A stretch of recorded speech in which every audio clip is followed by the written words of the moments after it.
Ladies and gentlemen, the Alabama Senate will now come to order. Our prayer today will be delivered by Senator Dan Roberts. Senator Roberts. Thank you, Mr. President. Day 29. Let's go before the Lord. Abba, Father, we start this day, day 29, and just come before you. We acknowledge that we serve at your pleasure, that in your providence we are here. We ask that you would lead, guide, and direct us today, that you would give wisdom, and that you would work here today, that we would honor you in our service. And we thank you for all the members that are here and those that are participating with us. And we commit this day to you. In Jesus' name, amen. Amen. Thanks, Senator Roberts. Today, the pledge will be led by Senate Page Madeline Cry. Madeline is paging for Senator Roberts and is the granddaughter of Governor Bob Riley.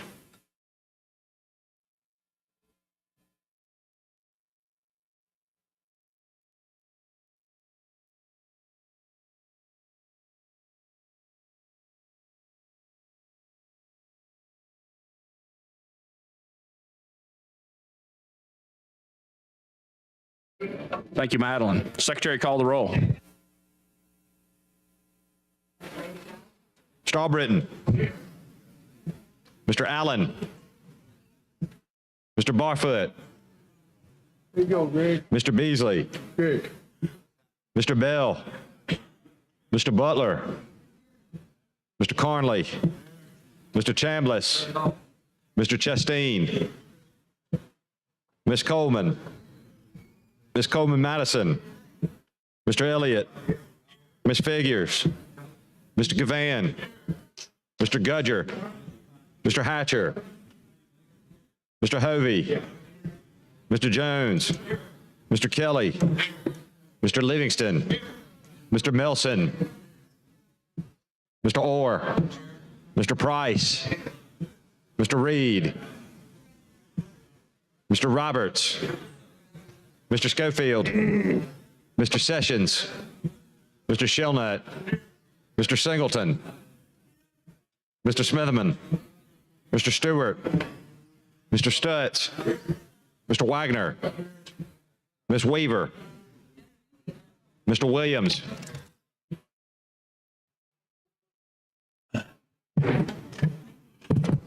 Ladies and gentlemen, we had 28 senators present, which is a quorum. The Senate is ready to transact business. Mr. President, Senator Wagner. move that we excuse absent senators. All right, any objection? Hearing none, so ordered. Mr. President, Senator Wagner. move that we dispense with the reading of the journal from the previous legislative day. All right, any objection? Hearing none, so ordered.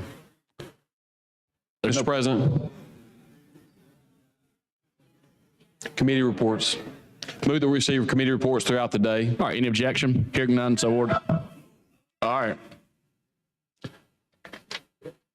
All right, I'd like to recognize some special guests in the gallery real quick.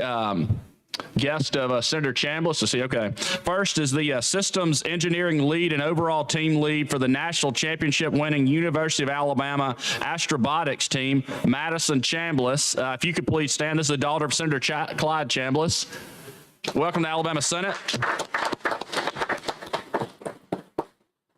Also in attendance next to her is Tara Chambliss, a recent graduate of Jones School of Law and an aspiring attorney. She's the wife of Senator Clyde Chambliss. Tara, great to have you here. Also the sister-in-law of Senator Andrew Jones, Lauren Overstreet. If you could please stand. Welcome to the Alabama Senate.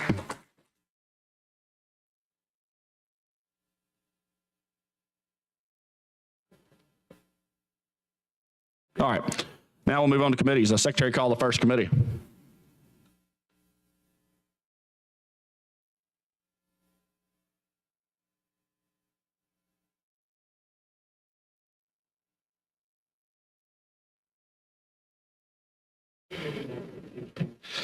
from the Committee on Finance and Taxation, General Fund.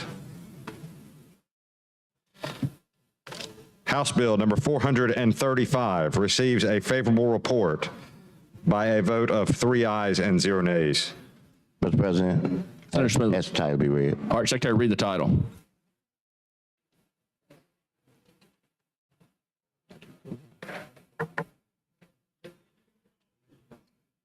Relating to elections, to amend Section 17812 Code of Alabama to increase the supplemental compensation paid to election inspectors and clerks, and in connection therewith would have as its purpose or effect the requirement of a new increased expenditure of local funds within the meaning of Section 111.05 of the Constitution of Alabama.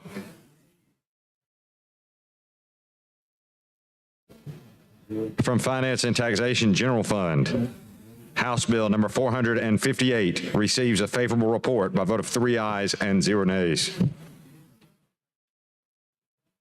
From the Committee on Finance and Taxation General Fund, House Bill number 486 receives a favorable report by vote of 3 ayes and 0 nays. Mr. President, I request the title be read. All right, Secretary, read the title. Relating to the Alabama Women's Tribute Statute Commission to add Section 419-338.4 Code of Alabama 1975 to exempt the commission from the Public Works competitive bid laws. These bills received a second read and be placed on the calendar for next legislative day. Secretary called next committee. From the Committee on Confirmation, Senate Confirmation number 121, appointing Steve Nix to the Credit Union Administration Board, receives a favorable report by vote of 13 ayes and 0 nays.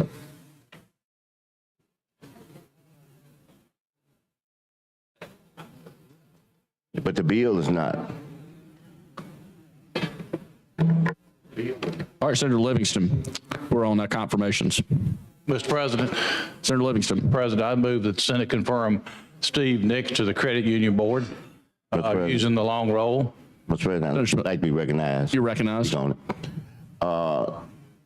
I need to, can you, back here with the desk, can you give me something related to the credit union?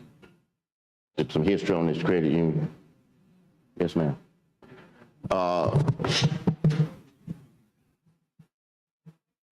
Yeah, I can remember, I'm trying to remember Mr. Steve Nix, and I'm trying to remember everything I can about him.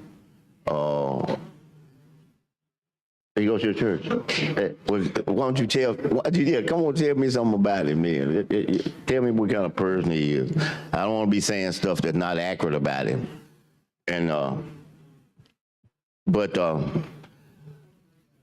yeah, tell me, what kind of person is Mr. Nix? He's made his living in the credit union business his entire professional life. And I know him, I see him every Sunday morning, okay? That's our connection. Well, does he have a credit union in our district, or your district or mine, up there where we live? Is he, since, he lives there, so I was just trying to say. I think it's downtown, Birmingham, his credit union. I'm not sure which one. Is that the one that we went to, remember all of us went to? On the north side. Yeah, on the north side. Yeah. I think that's the one he's with. Oh, that's a beautiful building. It used to be called the Iron and Steel Credit Union. Yeah. I think that's right. Oh, okay, yeah. It's America's first. That's it. Yeah, that's why we went to that place. They have a great operation. Yeah. And it's obvious that he is real big in that profession, and real big what he's doing, in that regard. And I think that he's very knowledgeable, based on my conversation with him. Right. About this particular area. You remember, if you remember, he called us, we went into that conference, I call it conference room, when we sat down, and then they explained a lot of stuff to us. And I thought that he did a very good job, of bringing me up to speed on that. Correct. Now, I'm glad you mentioned that, because it started coming back to me as to why in confirmation I was so much for him. Right. But that board needs him on there. They need him. They do. Yeah, a person right. like him. Yeah. And so I'm real glad that he is going to be confirmed, and I'm glad that he's from our area, and of course you'll be, whenever you leave today, you'll be able to tell him this Sunday that you have been officially confirmed. I will. Yeah, because he's going to do that. And you're prepared to confirm him now, right? Well, in a minute. In a minute, I'm prepared to. That's all. You know, we have a few little, so you could know this, because I'm sure it probably is such a surprise. I just want to say this to you. Everybody's listening, and I want them to listen, but I want to say this to you. Before I walked through that door this morning, right there, I had no mindset to come up to this mic. Before we did the prayer and that. And when I was presented something right there when I came in, that has a lot to do with why I'm here right now. Okay, and I don't mind saying what I'm saying, is that a concern that I have. Oh, thank you. A concern that I have is I have a few, but one of them in particular is we dealing with the grocery situation. Okay, with that bill, and I don't have any problem with the bill. In fact, I'm gonna vote for the bill. Okay, but my problem in that bill is that when you tell my city or any one of our cities, I shouldn't say mine, because you and I share 3 or 4 cities together, right down the middle. It's you and me. When you tell one of our cities that because they want to do a humanitarian mission on their own, and they want to reduce their portion of the tax, say if it's 6 cents to 4 cents, and then they realize that they are in a financial crisis by doing that. Revenues are gone. You telling them that they can't raise it back up to the 6 cap that they got. They don't have to even do this 2 and stay at the cap. But if they decide to do that, you're telling me that we got to have a local legislation bill for the city can do what they got the power to do right now. I believe, I want everybody to hear me in here. I'm a component for home rule. You know, I realize we got power down here, but that's reaching, trying to take more power from them. I ain't talking about give them something that you know we haven't given them right now, but we gonna cap them for trying to be good. They trying to do what follow our lead, but they see the budget won't. You understand what I'm saying? So the council should have the ability to go back and restore it. They should have no referendum. They shouldn't have to have come down here on their knees and beg us to do it. And then that causes people who ain't got nothing to do with that city doing what they're doing to be, oh. Switch for just a second.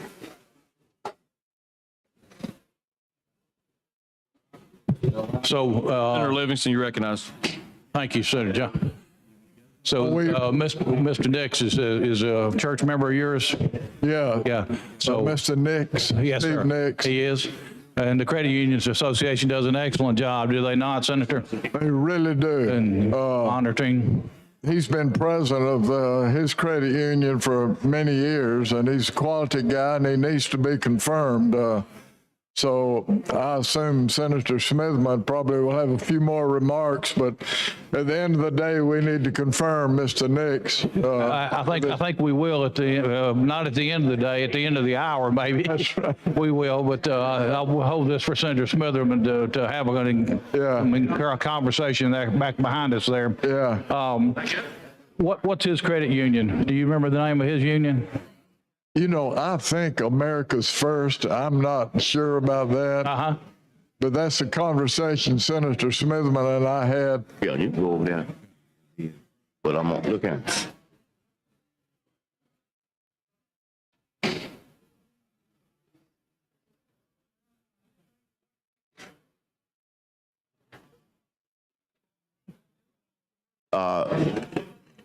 But that's what my concern was simply that. You know, I just didn't want to do that. I wanted to give them a chance to do good by the citizen if they were going to reduce it. Right. But I don't want to send them into bankruptcy. That's what I'm trying to say more than anything. And not just that, but any city, but I'm talking about the ones we represent. I just don't, so people wonder why I'm up here. That's my reason for being up here, what you just heard.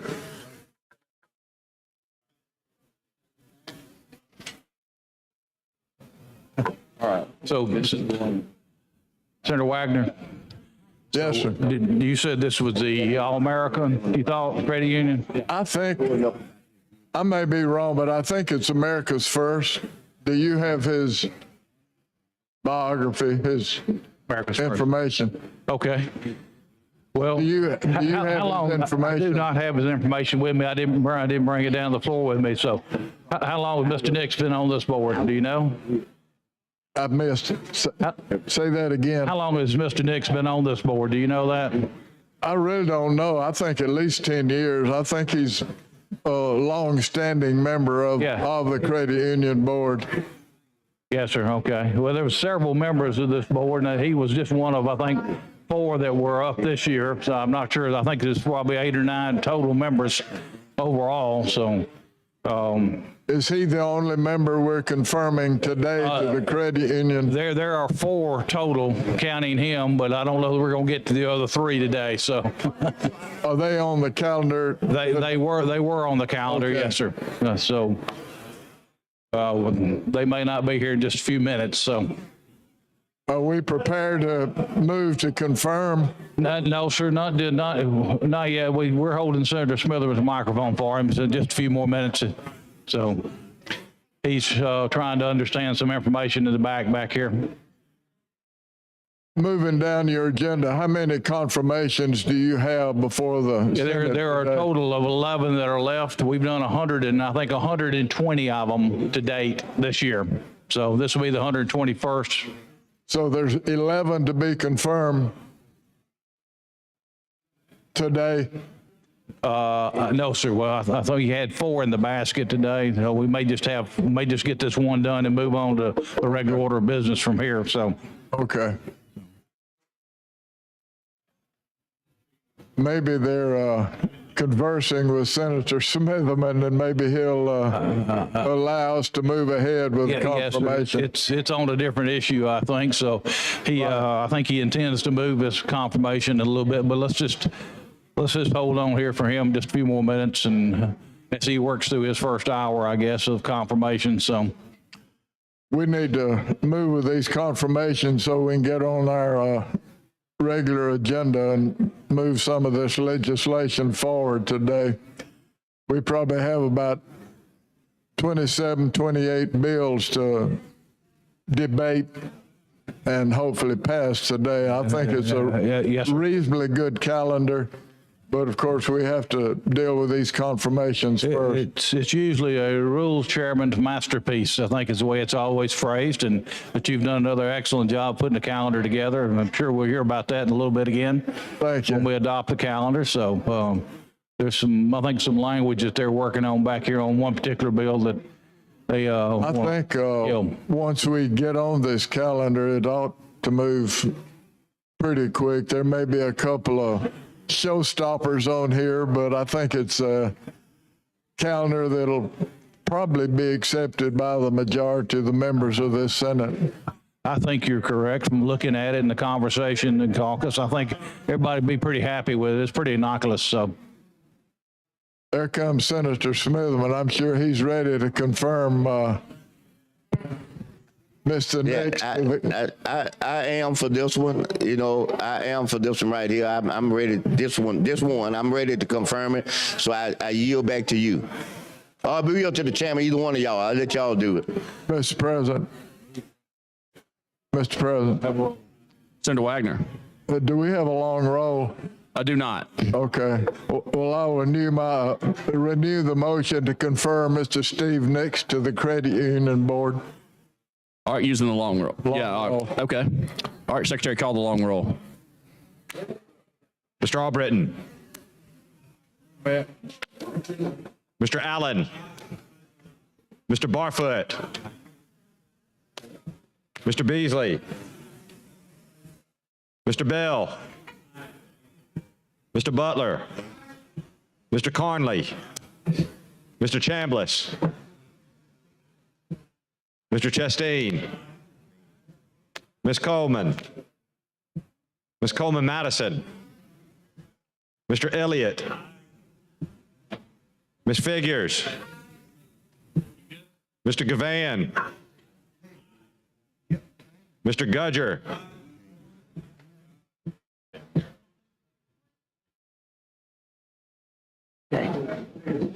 Mr. Hatcher. Mr. Hovey.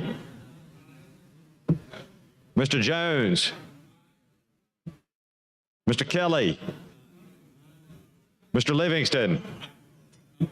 Mr. Milson. Mr. Orr. Mr. Price. Mr. Reed. Mr. Roberts. Mr. Schofield. Mr. Sessions. Mr. Shillnut. Mr. Singleton. Mr. Smitherman. Mr. Stewart. Mr. Stutz. Mr. Wagner. Ms. Weaver. Mr. Williams.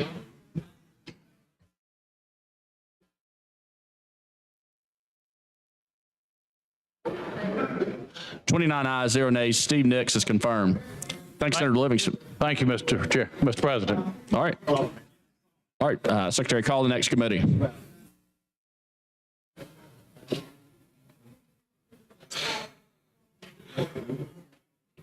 From the Committee on County and Municipal Government, House Bill number 461 receives a favorable report by a vote of 8 ayes and 0 nays. Mr. President, Senator Singleton. let the title read. All right, please. Secretary, read the title.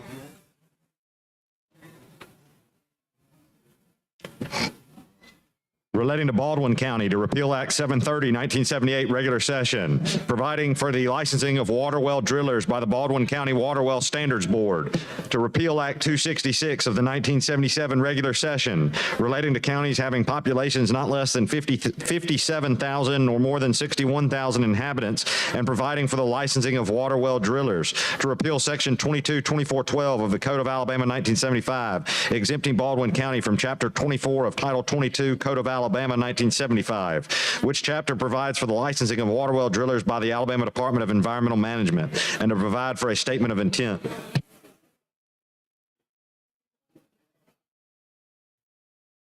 All right, this bill's received a second reading, and this concludes committee reports. Mr. President. Yes, sir. Point of personal privilege, please. All right, you're recognized. Ladies and gentlemen, I just want y'all to understand that this is probably going to be a long day, so y'all can sit back and relax. I don't know why we are doing everything for the House. The House left yesterday. They closed the Journal, which was disrespectful. They could have left the Journal open, but they left early and then they closed the Journal on us. Then they decided they won't meet no more on any Senate bills. If Senate bills had any chances of getting out down there, they decided they're just not gonna have any more meetings, and we've been up here toiling for them. So I'm just gonna, if a House bill is up here today, I'm just gonna talk on House bills all day. So just sit back, relax, get your popcorn, and get ready for the ride. So let's go with it.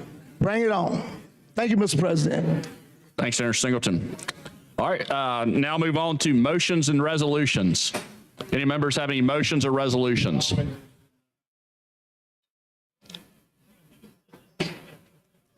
All right. Let's call any motions or resolutions. All right, now move on to local bills. Secretary, call the first local bill. On page 29 of the calendar, House Bill 494 by Representative Oliver relating to Tallapoosa County. Mr. President, Senator Chambliss. I move final passage using the previous roll. Mr. President, I'd like to start my first hour. You're recognized. Thank you. It is my local bill line there that they won't hold meetings and dealing with, so I usually don't bother folks' local bills, so I'm finna bother some local bills now. So I'm gonna talk on this local bill. I don't know what's going on in Tallapoosa County. I really don't care what goes on in Tallapoosa County. Whatever the Tallapoosa Countyans want, they can have it. It ain't my business. But we're gonna talk about what it is ever that they want today. I like Tallapoosa County. Representative Oliver, Who's the senator from Tallapoosa County? That's your good bill, isn't it? I'm sure it's a good bill that you're bringing up here today for your people. Great bill, Senator, great It's a bill. great bill for your people. Good. I want to talk about that great bill for a while then. You know, let that great bill, so we'll understand. Maybe I can understand what y'all are doing in some of these communities, and maybe I can do in my communities, and maybe we need to just get an understanding of what's going on. Can I get one of the pages to get me HB 9494, please? HB 494. HB 494. We're going to talk about HB 494 for a little while. And so we can get some understanding of what's going on downstairs down there. Because we sit up here and we having extra meetings, bringing people back in early in the morning, 8:30, having meetings to get House bills out, and they just decide that they don't want to meet anymore on any Senate bills that could possibly get out, and they close the journal on us. So, Senator, yes, they just made you be a curmudgeon today, didn't they? yes, sir. I came in a great mood today, really did. Yeah. And so I'm just going to react accordingly.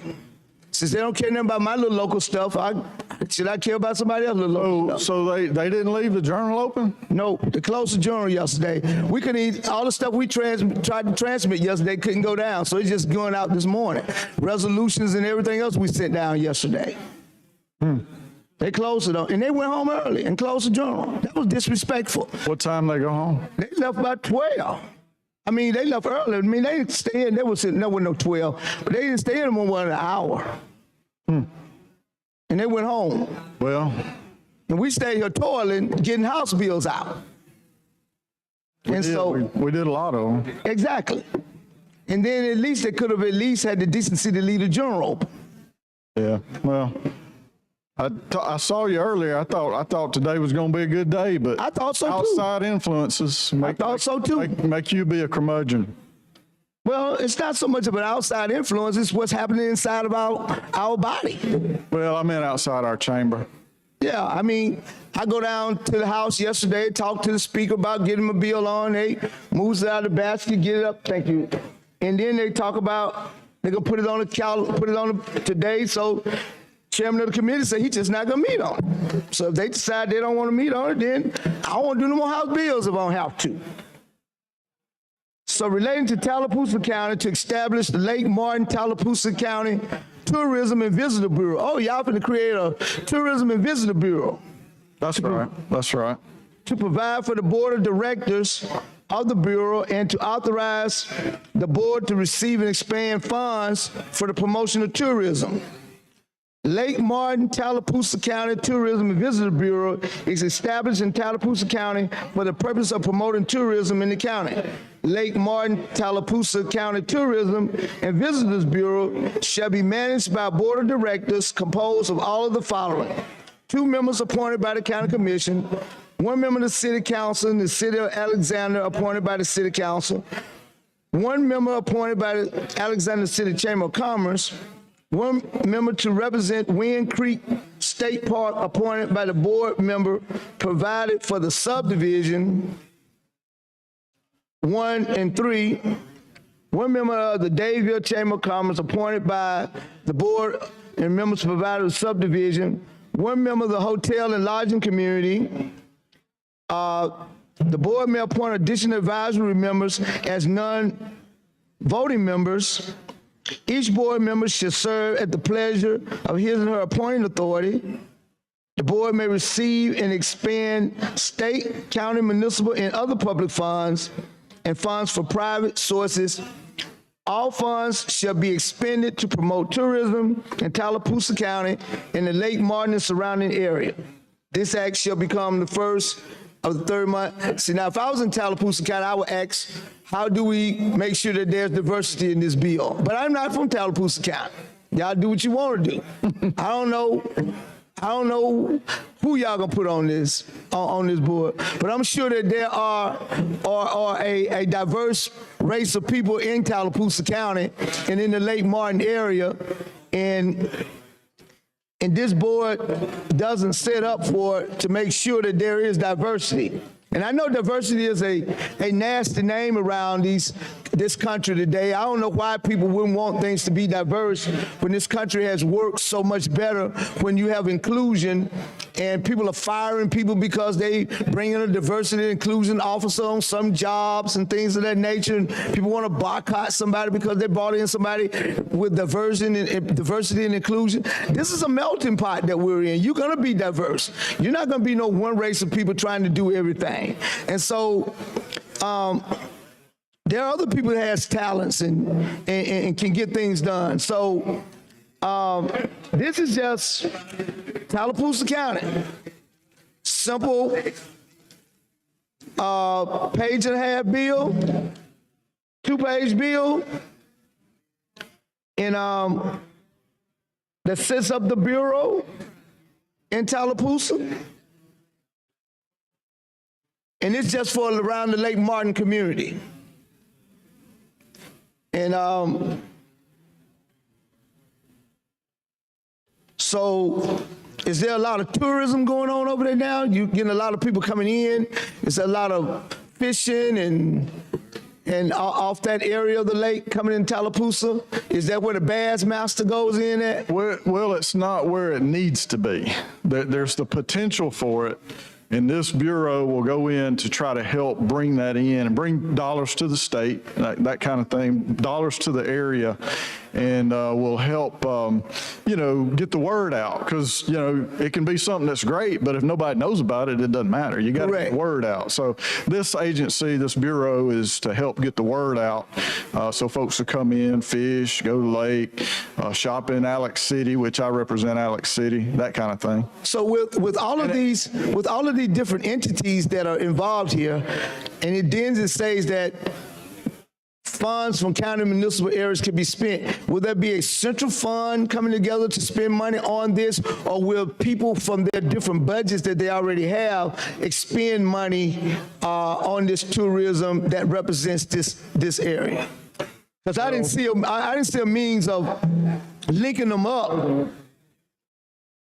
I didn't see a means of linking them up to where, where there was a organization, because it looked like everybody on the board serves at the pleasure of their appointing authority, not at the, as if there's a board and a structure going to be set up as just the appointing authority. And how is the chairman of the board going to be chosen? Is it a voting members going to do that? We got to answer one question before we go next, because I can't remember all them questions. Well, I'm here for an hour, so we got time. But that question's so simple. I'm going to let Senator from Tallapoosa County answer it for you. That was a low blow right there, because it was so simple. You can answer that. All right, Senator Hovey. So give it to Mike and he eat anything. Thank you, Senator, for noticing that same comment. That will be recorded, and I appreciate it. The funding sources. Now, another one of these local bills, we're on local bills right now, and this particular local bill sets up the Tourism Bureau for the Lake Martin area. One we covered just a week or two ago, another local bill that I appreciate your understanding on. Oh, yeah. Established a lodging tax. Yeah. For visitors. I'm for your local stuff, man. Really, I am. One that we didn't have a chance to talk about a lot last week, established a lodging tax for hotel stays and Airbnb and short-term rentals in and around the Lake Martin area. That's going to be the primary funding source for the marketing they're going to do with this bureau. Okay, so that's where the money will come from. Well, they'll have a more robust budget, but the primary source. Right. So in that lodging tax, a portion of it will go towards this bureau that you're setting up. Yes, sir. To be able to fund it. Okay, that's where the dollars will come. But it's heavily supported, as you mentioned. The appointing authority came from a lot of these appointees will come from the chambers of commerces, right, in the surrounding areas. So I imagine that's going to be another portion of funding for the bureau. Will be. Well, you got the chamber, the cities, the county commissions, and all. And then you got your lodging. How much was the lodging tax? 4 cents? Sounds about right. Okay. That's usually what people go. Yeah, because you don't want to tax yourself out of room. No. And the beauty of that lodging tax would be. Yeah, you want to be reasonable. Right, and it is capturing Okay. those visitors to the area, not necessarily your citizens. So it's a good opportunity to catch some revenue from those passing through and enjoying your amenities in the area. Okay. So I know that the bass fisherman tournament comes in and out around there. Does a lot of that come in around y'all area of Lake Martin to where the boats will come in? Absolutely. There's several different fishing series that utilizes the waters of Lake Martin for their tournaments. The collegiate teams and high school teams, high school bass fishing has become a pretty big deal, and they have tournaments on Lake Martin as well. Okay, but I know Lake Martin is wide. It goes across several counties. It's one of the largest man-made lakes in the southeast. Exactly. But in and around Tallapoosa County, y'all get a lot of this activity also. Correct. Okay. So are you on the? So bass is the primary fish that they fish out of Lake Martin in terms of tournaments. Or may do some crappies. Bass would be the primary species targeted in these tournaments, but I was going to mention the crappie. We discussed a few weeks ago about the difference in a crappie and a crappie, but they're right. very, very, very healthy crappie fishery on Lake Martin. I got you. I've never fished off Lake Martin, and I like to fish. Well, come on, my favorite way to fish for crappie is around the dock lights at night. Oh, you do the night fishing. Water traffic is a lot less cumbersome, and the summer weather is much better after dark. Okay, and we still up here toiling for the house, and they going to recess. You see what I'm saying? They going to recess, and we toiling for them. So, but back to the crappie fishing. And so is there a minimum that you catch off the lake?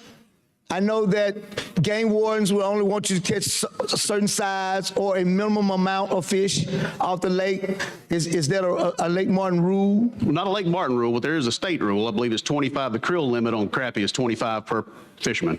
25. Okay, I guess when I go crappie fishing, I just catch fish. I don't be counting. We like to keep the big ones on Lake Martin. I got you. Yeah, you want to do that so you can continue to replenish. Sure. Yeah. Now in my area, we do a lot of catfish at night. Okay. Catfish fishing off the bridges at night. They say catfish bite better at night, and that seems to be proven. I mean, you can pull some big ones out. The bridges over Lake Martin are pretty tall, so my preferred method of catfishing Lake Martin is a trot line. It's a trout line? Oh, yeah. Okay, so you sit jug fishing. Okay. In my area down at Undertown Bigby, they got you got a lot of the fishermen that live on the lake, and they'll go out and they'll hang their jugs and they're with the hooks. And man, when you come, they catch a lot of catfish and bass that way at night. And when they go in and pull in their net or pull in their lines, it's amazing the number of fish that's out there on those lines. And I like it when they got them little whole cats about that long, you can just fry them whole and you don't have to worry about trying to slice them up and cut them up. They fry just right. Don't even bother filleting them. Just really, you don't. No more than just gut them and get it. Right. And that's it. Skin them. My grandfather had to teach me how to skin a cat. Take them and skin them. Yeah.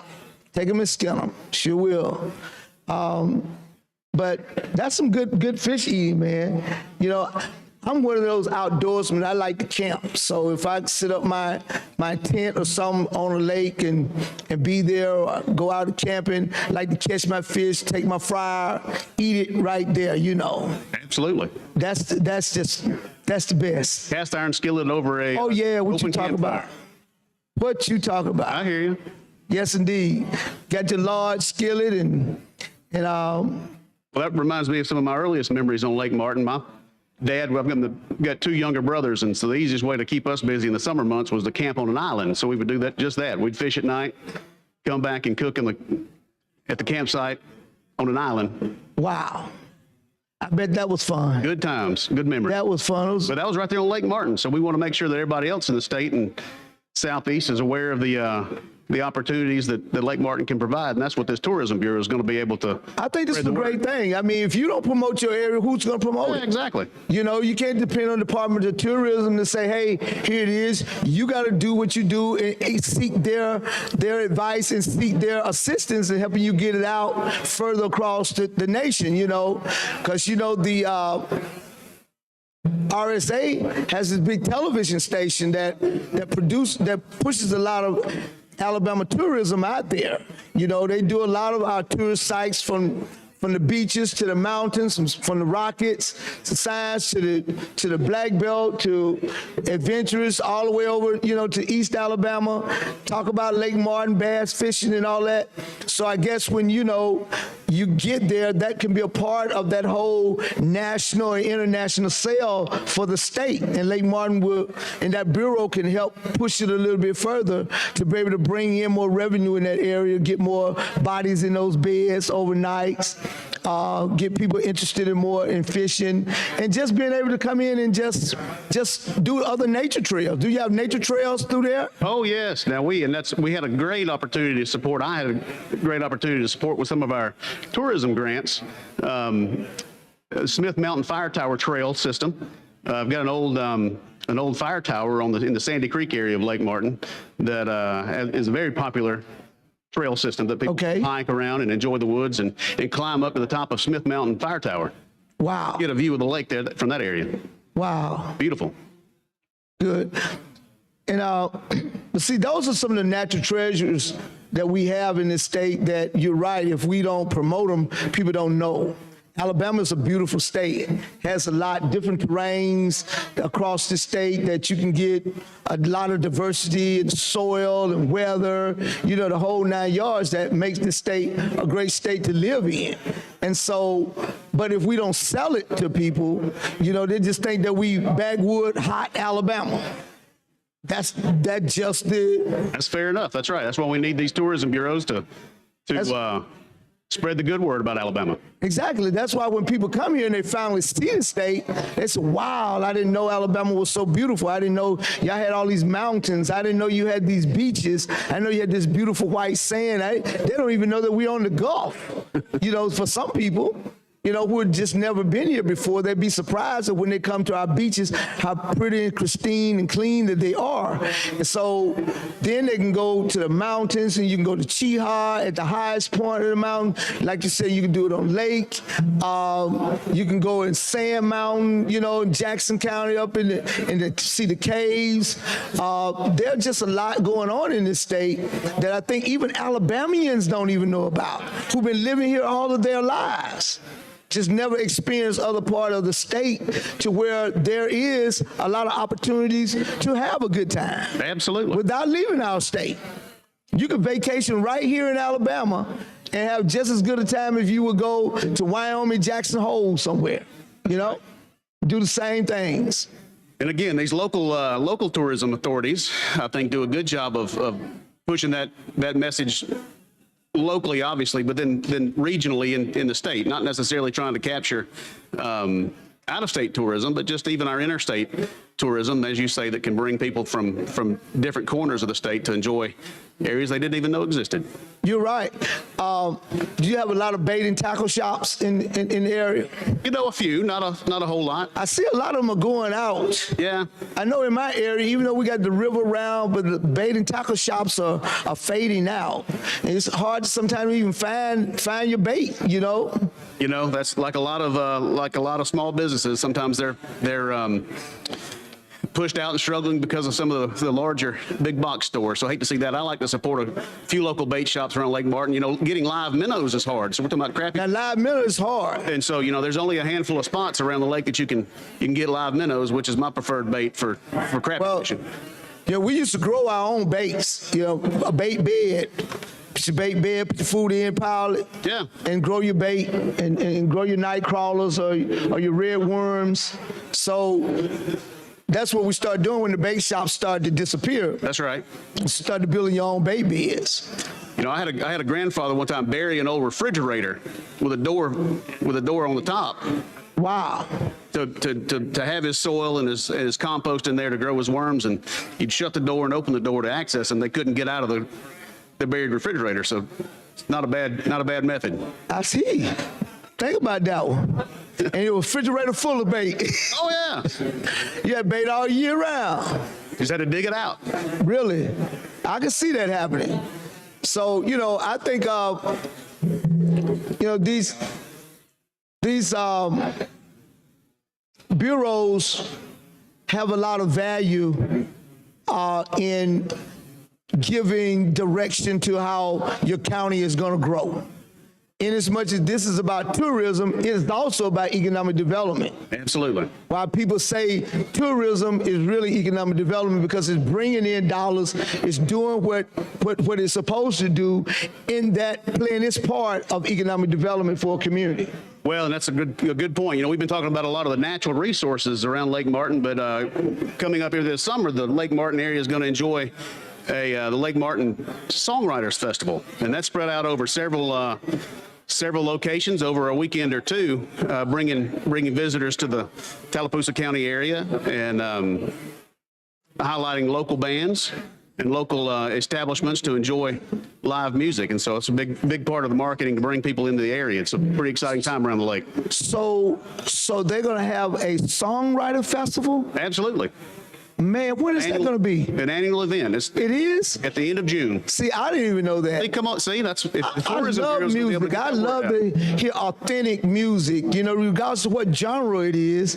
If it's something that, hear somebody's lyrics and what they felt and what they wrote, I love that. Absolutely. Not just the natural resources, but some of those event drawing events around the area, the Tourism Bureau is going to be able to highlight and promote. Man, Bringing that economic that's economic development opportunity into the area. Yes. Well, so with that bill that we just passed out on the film industry, giving them, they added film and song in there. So some of your people may be able to take advantage of that if there's recordings and things of that going on, they can get those incentives for being able to do that based on the definition of what that is. I see that potential, because if you got a songwriting festival, I'm sure somebody's getting recorded somewhere out of there. Absolutely. I hope we get to see that passed. Yeah, that's going to be strong for, give a lot of hope right there for people who want to, build a studio and put together something to be able to record some of those, and they can get some tax breaks on being able to help produce, local artists out and get their music out. That's going to be strong. Absolutely. Do you have any recording studios in your neck of the woods? No, not in my area. No more than, some of these younger guys who does rap, they built their own, maybe in the garage or, outside in the shed. But still, when you look at the equipment, it's almost state of the art, Sure.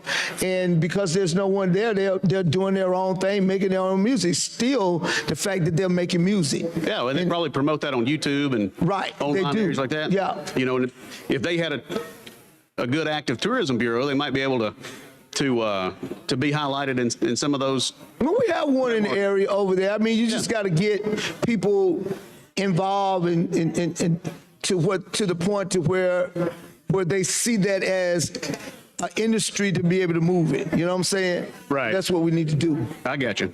Right. Well, I don't know how many recording opportunities we'll get at the Songwriters Festival, but it's going to be a good time anyway. And I wish I could remember exactly how many years running that it's been in existence, but it's a big opportunity for local artists to be highlighted in several different venues. I think they actually even spread out down into Opelika. I believe some of the areas are in and around Dayville and Ellick City and the Stillwaters area. There's a live music venue there, and then on into downtown Opelika. So it's a big sprawling opportunity for this Songwriters Festival that touches all sorts of areas. Wow. Okay. So you get Auburn, Opelika. This would have been huge for folks like the Commodores back in the day, then, wouldn't it? That's true. That's true. They did okay without it, though. They still managed. It would have been, yeah, you're right. They did all right without it, but You know, I went to high school with the Commodore's keyboardist's son. oh, really? Yeah, so still a big influence in East Alabama. Okay. Richie still comes to visit every once in a while. I believe he's building a house on Lake Martin. Oh, really? Yeah, true story. Well, Alabama has had a lot of talented people come out of this state that has done a lot of great things across the board, across the spectrum. And, we are to be applauding our greatness, and sometimes I think we get mixed up. And that's why when we look at Innovate Alabama, in terms of how that corporation is tasked to look at Alabama and how do we be able to rebrand the state in its image and what we're doing and how we're moving forward. That's why I stand here sometimes when we have legislation that seems to be taking us backwards, that make us look in the rearview mirror just because somebody else is doing it in another state, doesn't excite me when we should be moving forward. And I think we ought to take advantage of that forward moving to take stigma off of our state so that we can continue to grow, and not get to the point, because just look at the fact that we got a resolution yesterday based on our Space Command, simply because of a piece of legislation that we passed that the President of the United States may not like at the end of the day, but he's the commanding officer who has something to do with where that goes, okay? And because of where we are, we're not thinking we just doing things because it look like other folk are doing it.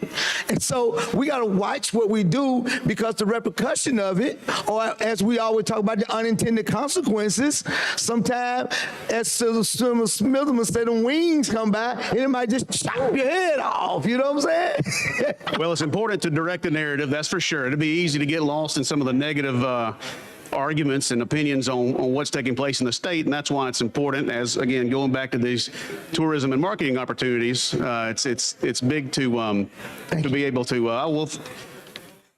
Thank you, Senator Rob. I didn't need any water. It's important to be able to tell our story, the positive stories of the state of Alabama. We're obviously going to have disagreements and not agree on a lot of issues. You're telling your story here, though. Yeah, exactly. But This is what your people would do, is tell your story. If you don't tell your story in Tallapoosa County, no one would never know your certainly story. can't count on anybody. They won't come, and nobody will ever know it. And so that's why you're putting together this Bureau of Tourism so that you all can get your story out there. That's right. And so the world can come and see you. Stay in your hotels, eat your food, shop at your stores, eat at the restaurants, and maybe somebody else will grow, the community will grow. And if people decide to come back, move in, build homes, go to your schools, become taxpayers and do things that they need to do, that's why you promote your area. And that's honorable of you. That's right. That's why I stand here with you to talk about it, to help you get the word Make sure out. we're going to highlight the good things Help going you on get in the word out. Tallapoosa County. All the good stuff in Lake Martin, Tallapoosa County. That's what we're doing here. That's right. today. I appreciate the opportunity, Senator. Yeah, I know you do. This is free advertisement. Absolutely. You got cameras rolling. Again, thank you. And you don't have to look into the camera. No, I don't like to do that. I like to dialogue right here. But Right. This tourism bureau is going to be able to highlight the positive things going on in Lake Martin and Tallapoosa County. The various chambers of commerce in the area do a really good job. There's an Alex City Chamber of Commerce that's very active in their business community, and Lake Martin area, Lake Martin-Dave will have their own Chamber of Commerce. And so that's a good teammate for the county and the area that will dovetail beautifully with this tourism bureau. But those chambers of commerce are very robust and active in the community. And that's always another opportunity, just an added opportunity to highlight what's going on and successful things that are going on in the area. So you'll have a number of chambers and tourism groups working together around the lake, trying to make sure that y'all get the word out across the state about Tallapoosa County.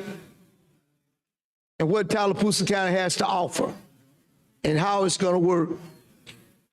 So that is a good thing, man. I had to come up there and enjoy some of that. I'll come over there and enjoy some of that good fishing and camping out on the top. Do you have campgrounds on the lake? Absolutely. Campgrounds, both tent camping, as you mentioned. Again, my preference would be on an island that gives you some seclusion, but campgrounds for tent camping and RV parks. And RV parks also. RV parks, yeah. So it's a good opportunity. All the plug-ins, all the amenities that one would need. Who cares for it? Is it cared for by the state? There is a state park there on the at the lake, but a lot of them are private campgrounds that are managed by the proprietors. Okay. So the private campgrounds managed by the proprietor. Sure. Okay. Now you mentioned camping a time or two. Now were you a Boy Scout? Sounds like you. I was. No kidding. Well, good deal. Yep. Troop 213. There you go. I was Troop 218.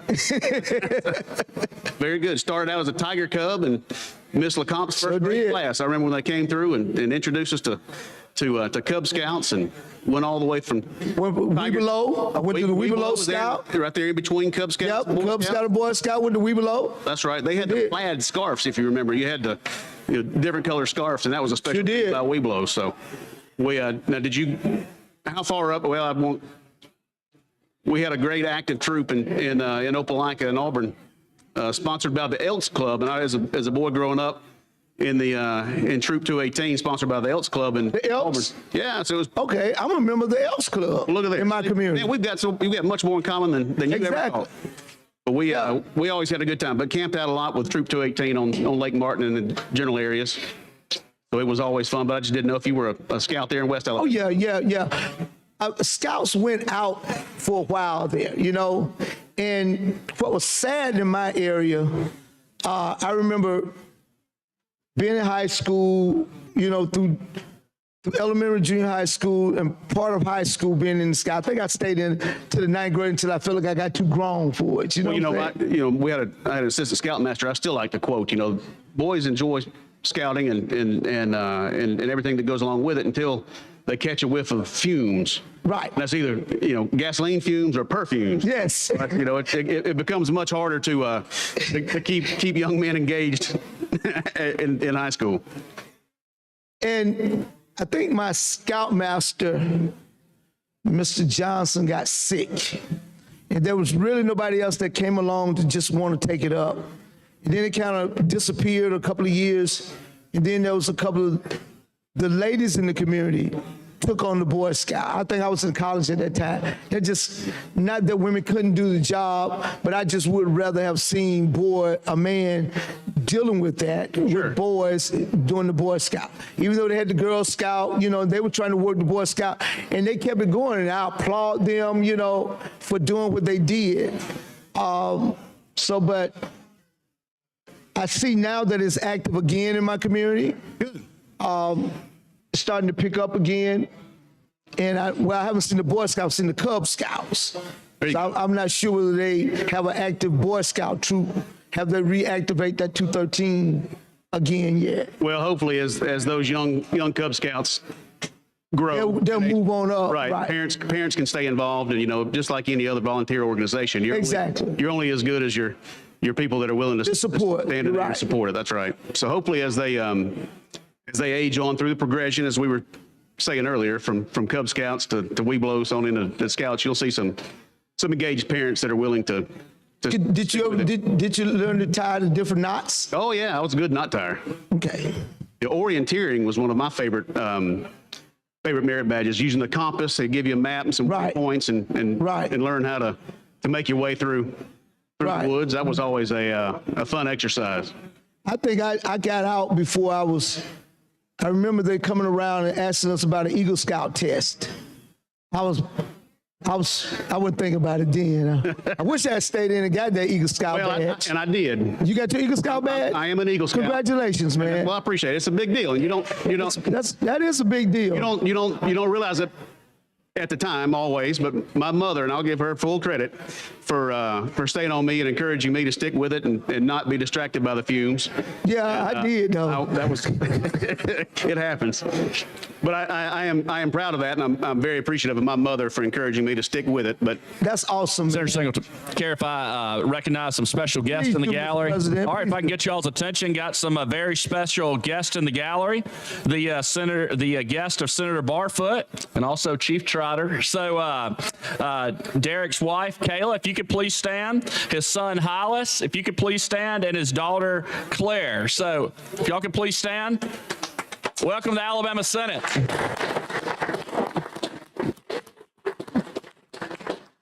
Great to have y'all here today.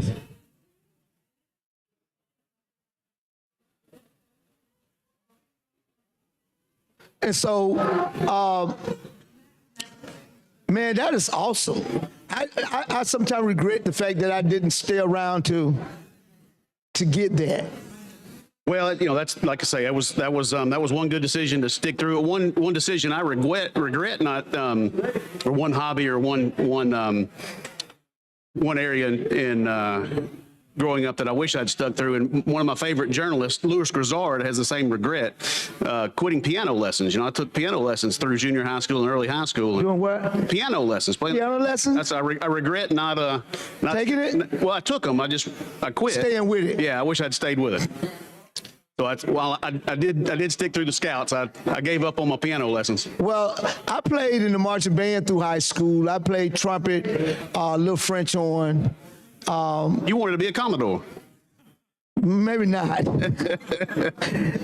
Maybe not. It was a way to get through school. I got a scholarship. I worked my way through school in it. I marched here at Alabama State, in the band at Alabama State for all 4 years, and helped me get through school. And I just never wanted to, and I don't think I picked up my horn in years. Well, we'll have to get you back on that. I would love to. Maybe we can get a legislative jazz band together and and get a group together to play the French horn. Senator Chambliss, did you play any? No, I have not a musical bone in my body at all. Singing, playing, nothing. Now, let me tell you this. My last year in college, I had to add two courses to stay full-time. Mm-hmm. So I chose first aid, because you never know when you might need that, and that was very handy, very good. Fair enough. And I chose music appreciation. I now appreciate music because that was a hard course. Very, very hard.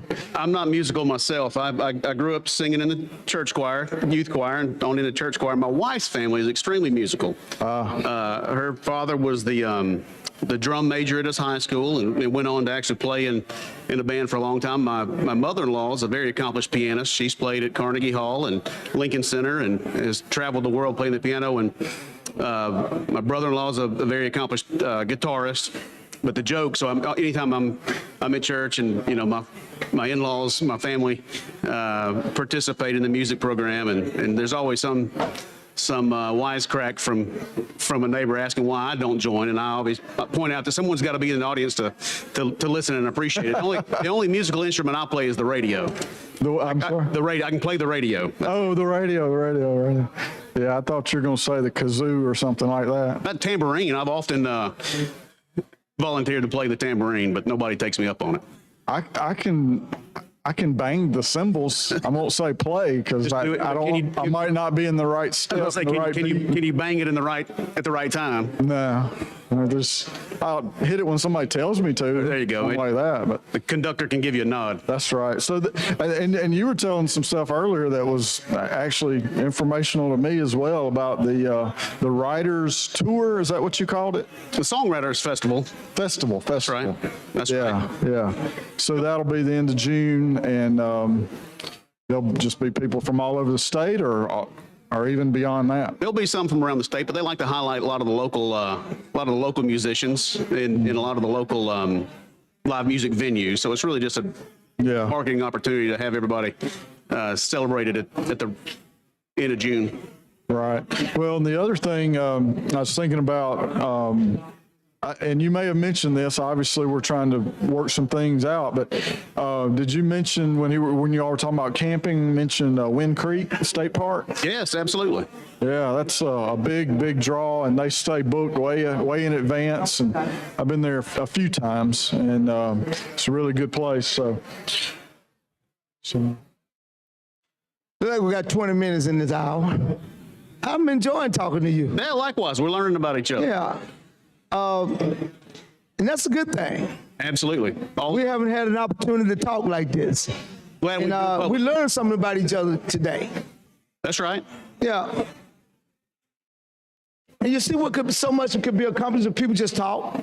I agree. You might have differences of opinion and may have different results about how we get there. But if you just talk, sometimes you learn you're not that much further apart from each other. And you can get where you want to go. That's right. You know, And want nobody to be hurt. be careful now. I've found through the years that the longer I talk to folks and the more we get to know each other, the closer we are to being related. So there's no telling. I might have some kinfolk on the west side of the state that That's truth. we wind up being related. You never know. That's truth. That's truth. Now, you were at Alabama State in the band, right? And played French horn and what? I played mellophone in the band at Alabama okay. State, but I played trumpet in high school. Trumpet. And I played French horn during concert season. Okay. Yeah, it was a different marching than concert. So concert season I would play. They didn't have a French hornist, so my band director trained me on the French horn. Quite versatile. Yeah. I like it. So I had to play on the French horn, you know, and it was fun. It was a hard instrument to play, though. Sure. You had to have a real keen ear to play French horn. What and you mentioned earlier that you don't play that frequently anymore, right? But you I still think if have I them. picked it up, I could. Yeah. You know, my chops may be gone, but I still understand my notes because that just automatically come back to you. Sure. Just being able to read and do the things you do. But as far as picking it up and saying, I'm finna go out and gig with somebody Right. and we do a jam session, oh no. I got it. I'd be like the choir member who's singing out of tune. I've always thought that'd be a good stress reliever, though. You know, maybe you could pick it up just to pass the time, clear your mind, sit there. I think if I picked it up in practice, I can get there again. Yeah. Well, Even even if time in it. even if you weren't concert ready, it'd be an opportunity to do something you enjoy doing and Yeah. and give you a little peace of mind. I wish I could have, and I always wanted to take up guitar. Yeah.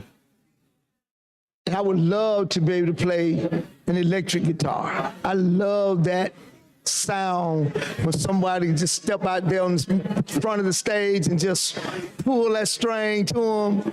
That's it. The front of the stage. See, that's the heart of it. You want to be the band leader. You want to be out front. Of course. Got to be out front, man. I don't want to be in the back if I have to be. That's a fair point. It's a showcase, man. You are a showman. I'll give you that. See, I'm more the background guy. Oh, really? Yeah. Yeah. No, I'm soft spoken. I don't get up and say a whole lot. Song at the song without a good background. That's right. Somebody got to do it. Got to give it depth. That's right. Someone has to do it. And, but y'all got all that songwriting over there, and I'm keeping Jermaine to the bill. Thank you. All that songwriting over in your bureau that y'all gonna be doing in Tallapoosa. I think that, this is gonna be an excellent time for people to be able to come over and do their thing and get it done.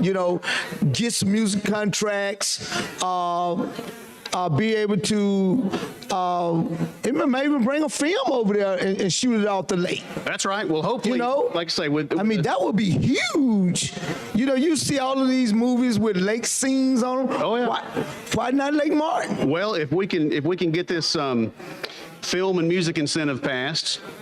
Oh, I think we'll get there. I just don't like all the caps and everything that we put on them, and you're pulling people here and there, you're limiting what the industry can grow. Right. Well, and like you say, hopefully we can come up with some sort of compromise and get something passed so that we can highlight parts of Lake Martin and maybe, as you say, one of these songwriters can be noticed and discovered, as they call it, I believe, in in the industry, but discovered and given an opportunity to record something, and that recording studio and recording opportunity here in the state can be a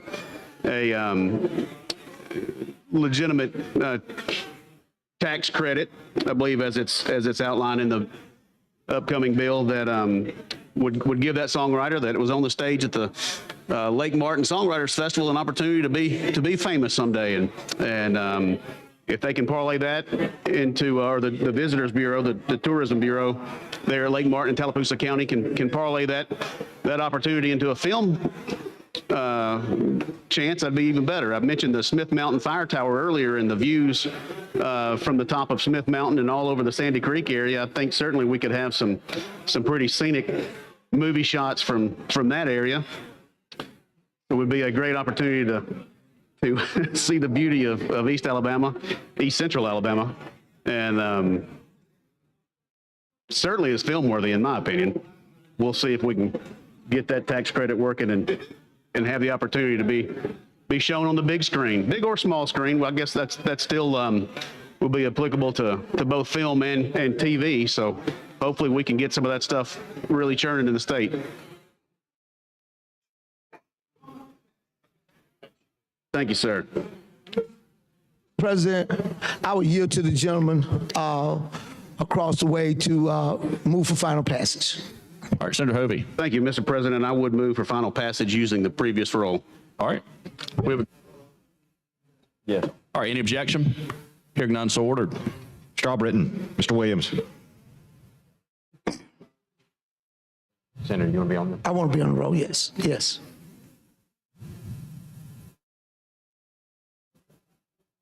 Thirty-one ayes, 0 nays. House Bill 494 passes.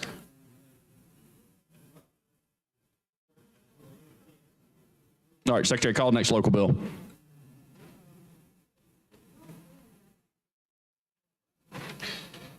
On page 30 of the calendar, House Bill number 505 by Representative Wood relating to Calhoun County.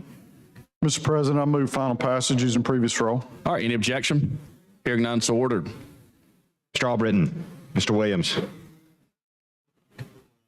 31 ayes, 0 nays. House Bill 505 passes. Secretary, call the next local bill. On page 30 of the calendar, House Bill 111 by Representative Butler relating to Etowah County. Mr. President, I move final passage using previous roll. All right, any objection? Hearing none, so ordered.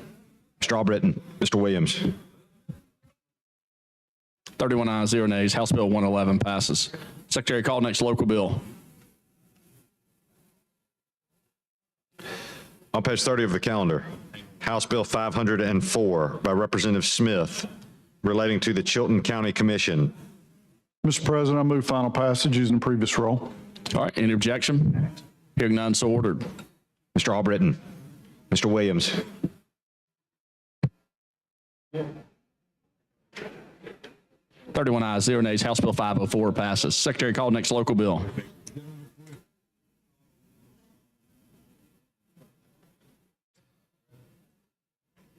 On page 30 of the calendar, House Bill number 506 by Representative Estes relating to Marion County.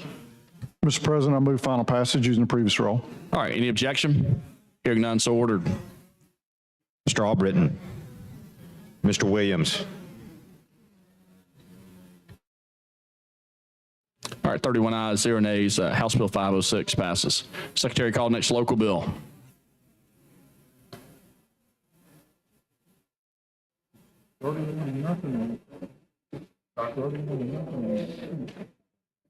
On page 31 of the calendar, House Bill number 507 by Representative Estes relating to Marion County. Mr. President, I move final passage using the previous roll. All right, any objection? Hearing none, so ordered. Mr. Albritton. Mr. Williams. 31 ayes, 0 nays. House Bill 507 passes. Thanks, Senator Chambliss. Secretary, call next local bill.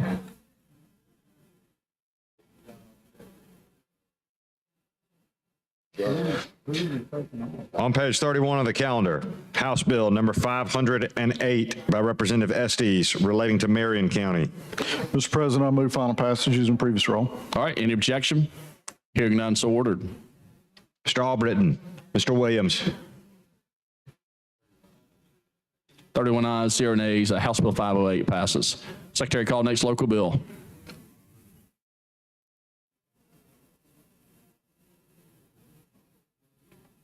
On page 34 of the calendar, House Bill number 483 by Representative Givens relating to Baldwin County. Mr. President, I move final passage using previous rule. All right, any objection? Hearing none, so ordered. Mr. Albritton, Mr. Williams. 31 ayes, 0 nays. House Bill 483 passes. Secretary, call next local bill.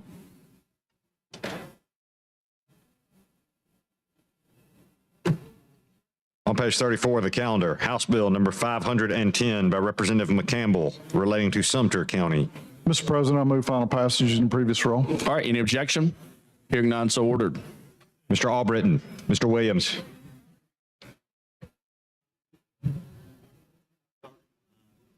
Thirty-one ayes, 0 nays. House Bill 510 passes. Secretary, call next local bill.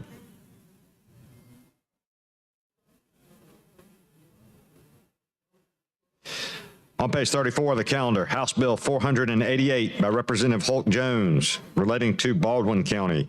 Mr. President, I move final passage using previous rule. All right, any objection? Hearing none, so ordered. Mr. Albritton, Mr. Williams. 31 ayes, 0 nays. House Bill 488 passes. Secretary, call next local bill. Page 35 of the calendar, House Bill number 493 by Representative Givens relating to Baldwin County. Mr. President, I move final passage using the previous rule. All right, any objection? Hearing none, so ordered. Mr. Albritton, Mr. Williams. 31 ayes, 0 nays. House Bill 493 passes. Secretary, call next local bill. How many more we? On page 35 of the calendar, House Bill number 470 by Representative Sells relating to Crenshaw County. Mr. President, I move final passage using the previous rule. All right, any objection? Hearing none, so ordered. Mr. Albritton, Mr. Williams. 31 ayes, 0 nays. House Bill 470 passes. Secretary, call next local bill.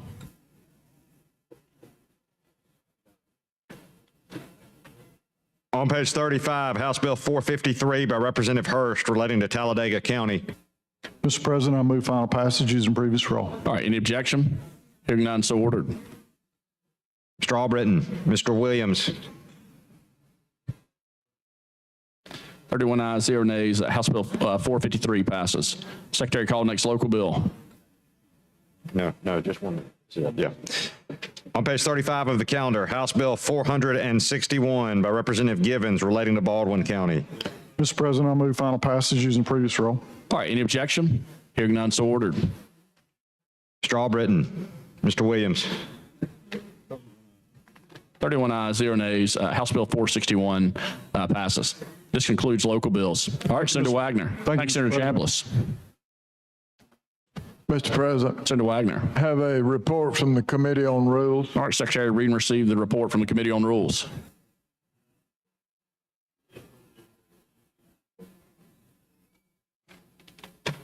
From the Committee on Rules, Senate Resolution 97 Special Order Calendar.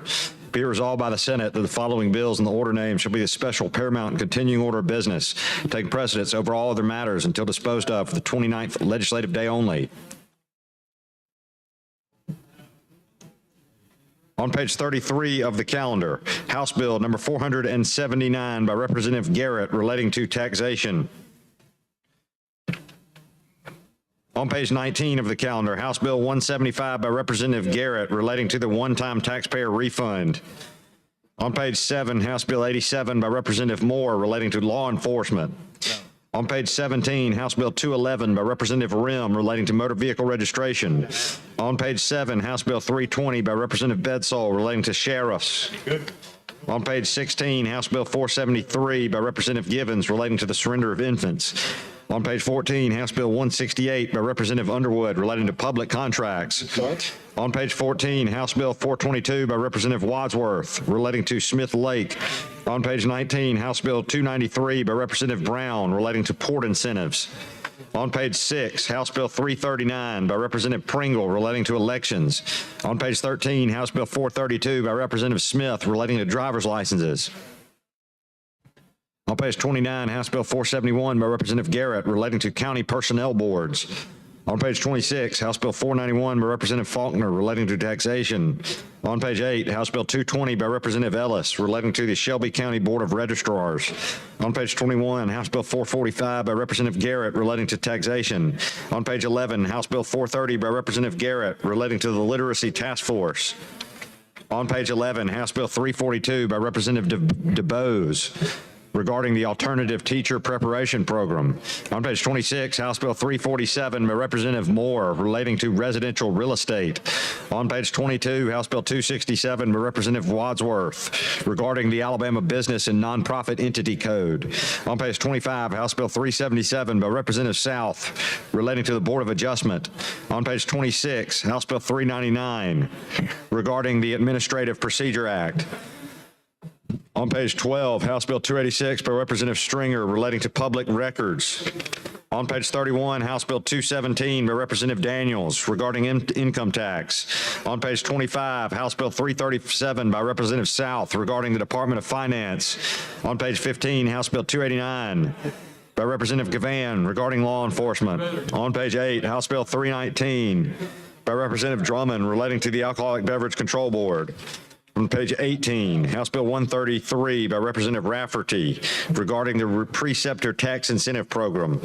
Mr. President, Senator Wagner. move adoption of the report from the Committee on Rules using the short roll. Any objection? Hearing none, so ordered. Mr. Albritton, Mr. Williams. 31 ayes, 0 nays. The special order calendar is adopted. Secretary, call the first bill on the special order calendar.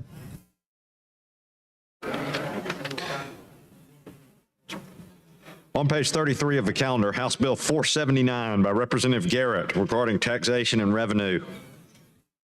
All right, Senator President. Jones. Thank you, Mr. President.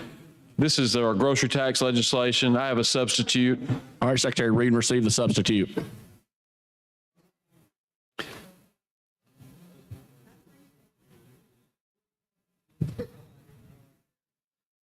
Substitute for House Bill 479 by Senator Jones. Making a yo-yo, but not above the cap.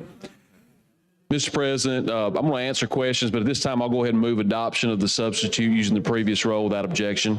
All right, any objection? Hearing none, so ordered. Mr. Albritton, Mr. Williams.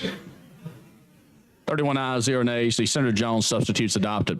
Senator Jones. Thank you, Mr. President. I have some copies of the substitute there if any member would like to look at it. The House version that came up changed from the original version we had co-sponsored here in the Senate. So initially we had a ½ cent over 4 years. What we did in the House, what the House did was change that to 1 cent and 1 cent. So 1 cent initially this September and then 1 cent in 2 years. That second cent would only come off if there was positive growth in the Education Trust Fund of 2% or more. So what we did, we negotiated some up here. I appreciate Senator Orr and his work with me. We upped that to 3.5%. So the ETF has to grow by 3.5%. We still have an initial cent coming off this September 1. The second cent could come off next year. That was a change. Or a following year that there's 3.5% positive growth. So we've upped the required growth in the ETF to protect our education budget from 2% to 3.5, and we've also made it possible for a drawdown to occur as early as next year. Another change I'll point to on page 33. This was requested by our counties, which basically says that counties and municipalities can lower their rate up to 25%, their local sales tax rate. It's important to note that this legislation caps the local rate that's in effect upon the effective date of the bill. So locals cannot backfill grocery tax. And once the state portion comes off, that 2 cents of the 4 cent state portion, the locals can't backfill the rate. So there's a hard cap in place. They can lower it at will, or if they need to come back, they can adjust it, but not above the cap that's would be set at the rate that's in effect today. So those are the major changes in the bill. I'm not seeing anyone with any questions, so I'm going to move for a final passage using the previous roll if there are no objections or questions. All right, any objections? Hearing none, so ordered. Mr. Albritton. Mr. Williams. 31 ayes, 0 nays. House Bill 479 passes. Thanks, Senator Jones. Thank you, Mr. President. Secretary, call the next bill on the calendar.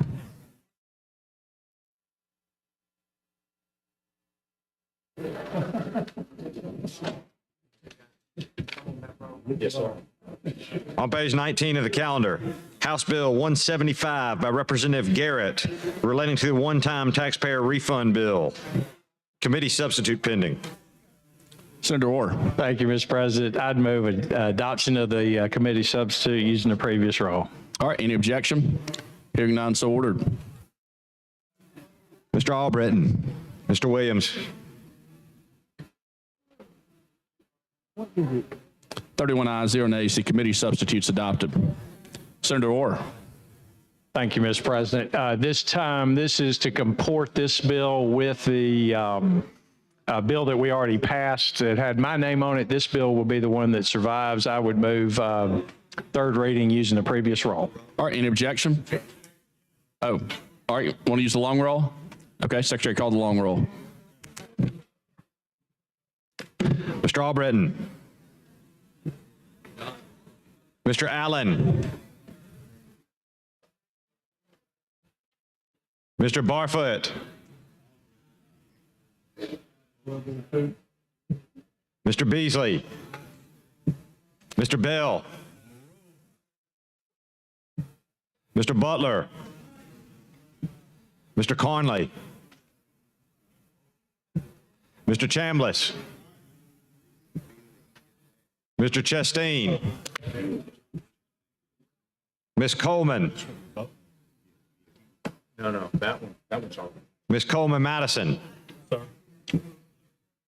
Mr. Elliott.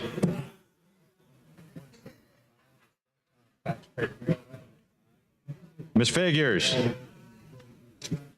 Mr. Gavan. Mr. Gudger. Mr. Hatcher.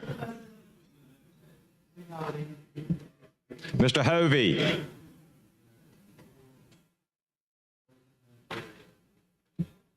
Mr. Jones.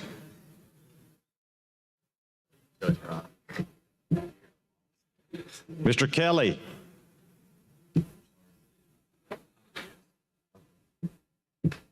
Mr. Livingston.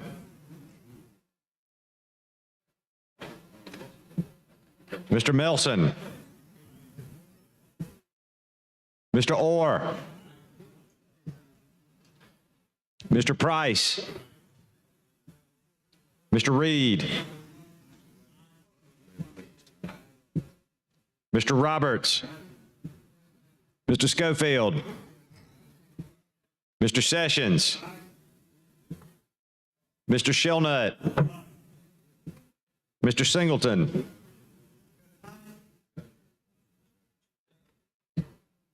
Mr. Smitherman. Mr. Stewart. Mr. Stutz. Mr. Wagner. Ms. Weaver. Mr. Williams.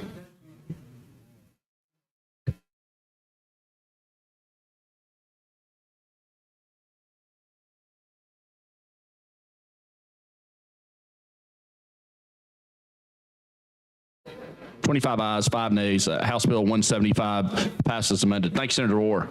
Secretary, call the next bill on the calendar.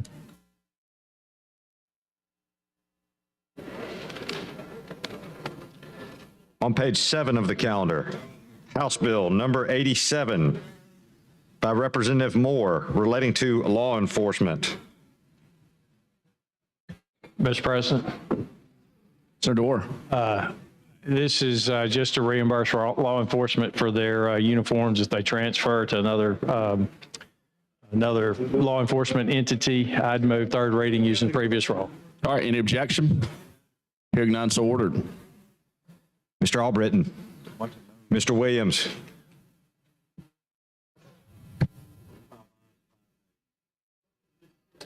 Twenty-five ayes, 5 nays. House Bill 87 passes just regular. All right, Secretary, call the next bill.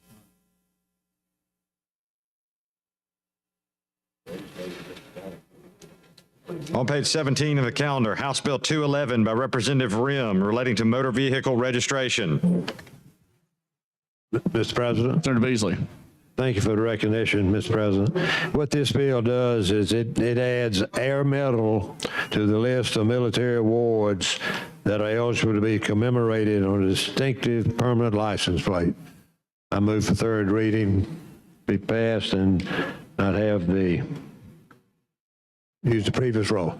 All right, any objection? Hearing none, so ordered. Mr. Albritton. Mr. Williams.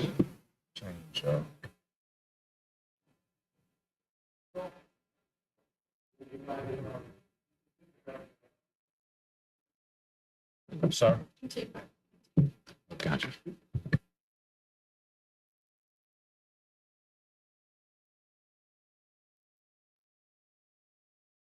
Thirty-one ayes, 0 nays. House Bill 211 passes. Thank you, Senator Beasley. All right, Secretary, call the next bill on the calendar.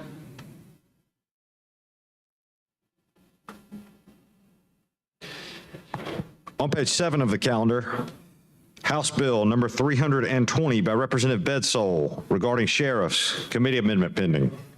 Mr. President, Senator Albritton. move for adoption of the committee amendment using previous rule without objection. All right, any objection? Yeah. Hearing none, so ordered.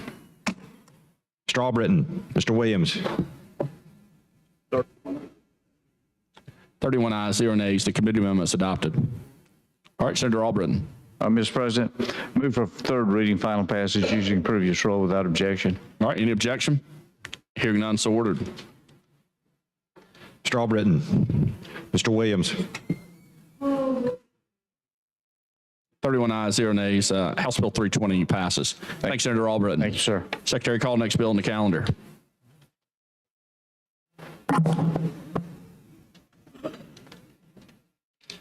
On page 16 of the calendar, House Bill number 473 by Representative Givens regarding infants. Mr. President, Senator Melson. I'd like to offer an amendment. All right, Secretary Reed, receive the amendment.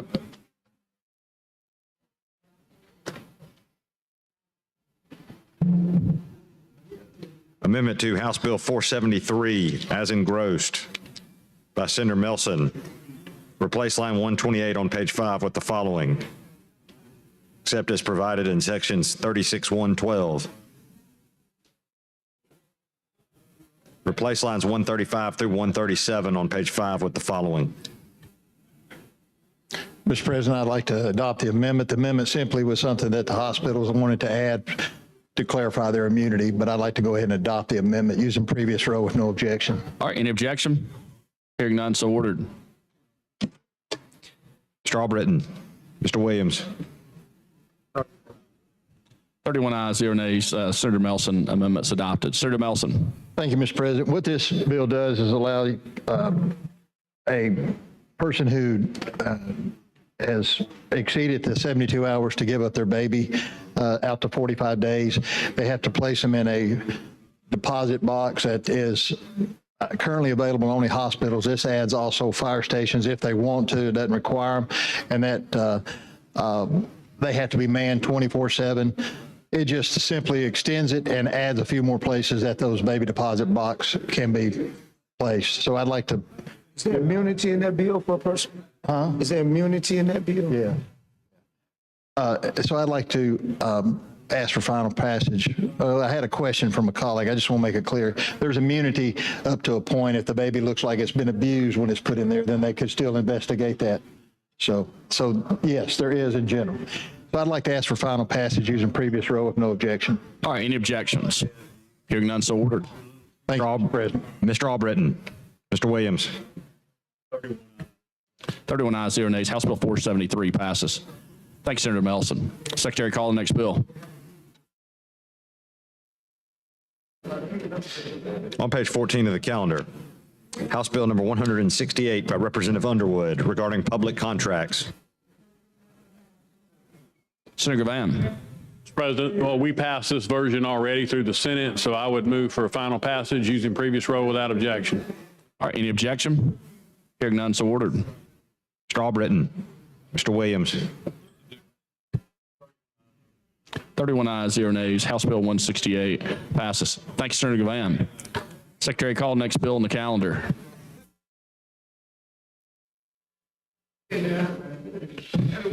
On page 14 of the calendar, House Bill 422 by Representative Wadsworth relating to Lewis Smith Lake. Mr. President, move for final passage, use of previous roll without, unless there's an amendment. All right, Senator Melson. Mr. President, I'd like to add an amendment to this bill. All right, Secretary Reed, receive the amendment. Go ahead. Y'all have it. Since it's mine. Y'all have it.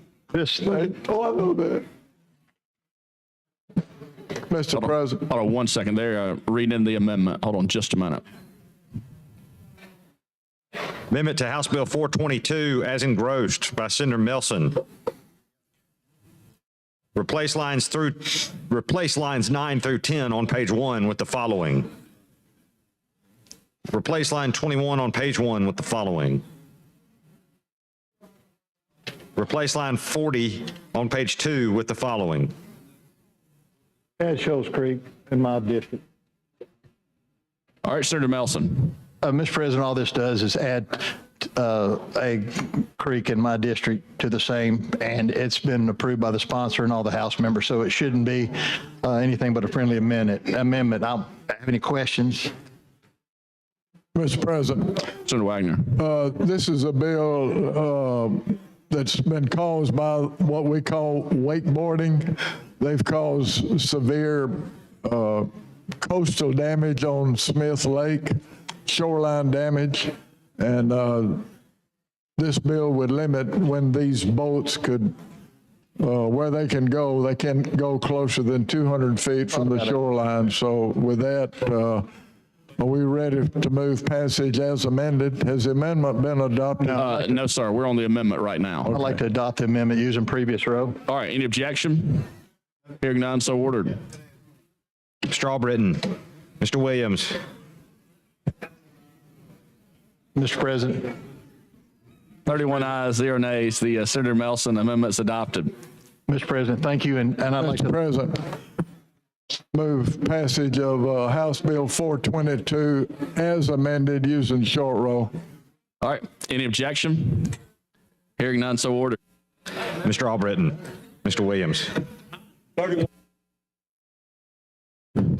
31 ayes, 0 nays. House Bill 422 passes amended. All right, Secretary, call the next bill. On page 19 of the calendar, House Bill 293 by Representative Brown regarding port incentives. Mr. President.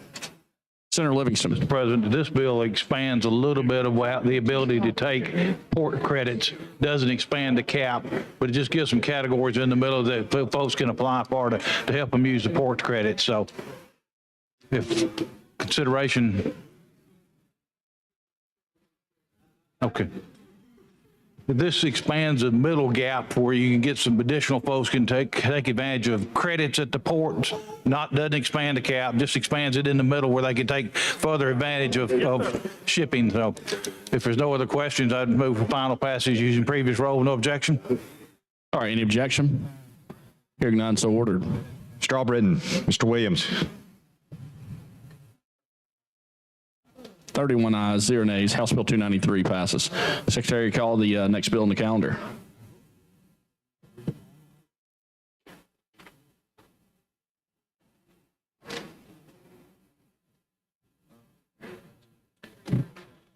On page 6 of the calendar, House Bill 339 by Representative Pringle regarding elections.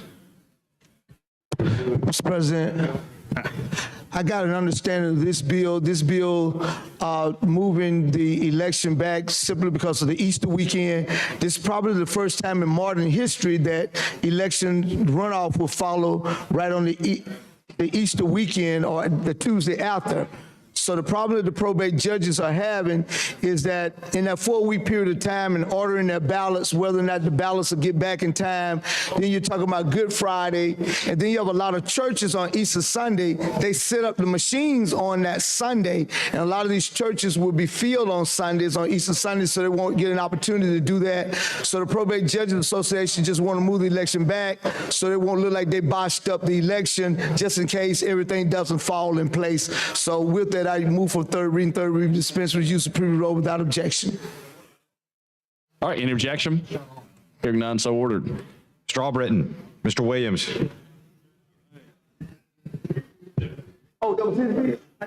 That's fine, that's fine. 32 ayes, 0 nays. House Bill 339 passes. Thanks, Senator Singleton. Secretary, call next bill on the calendar.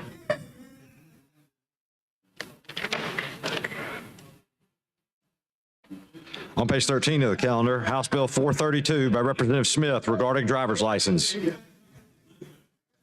Senator Sessions. Thank you, Mr. President. Mr. President, this is a companion bill to Senator Beasley's we've already passed, so I'd move third reading passage with using previous rule without objection. All right, any objection? Hearing none, so ordered. Mr. Albritton, Mr. Williams. 32 ayes, 0 nays. House Bill 432 passes. Thanks, Senator Sessions. Secretary, call next bill on the calendar. On page 29 of the calendar, House Bill number 471 by Representative Garrett regarding county personnel boards. Senator Shelnut. Thank you, Mr. President. Hey, one minute. What HB 471 is, this is a local bill that only deals with the city of Trussville. I'd like to thank my. It's not our thing yet that we're working on, is it? You know what we're working on? That we're working on. The one you went out there that's fine for me? Yeah, they're on their way. They weren't here, but they're But on this their way. this is not it, is it? No, this isn't it. This is the local Trussville one. Okay, because I know we got some changes. Okay. All right. You might just try to sneak this one in on you. No, not him. You're a good man. It's unique to Trussville because it represents two counties. It's in St. Clair and Jefferson County, or it would be a local bill. I'd like to thank Senator Smitherman for working on this so hard and with so many meetings, and seeing nothing else, I move for final passage using previous rule, if no objection. All right, any objection? Hearing none, so ordered. Mr. Albritton, Mr. Williams. 32 ayes, 0 nays. House Bill 471 passes. Secretary, call next local bill.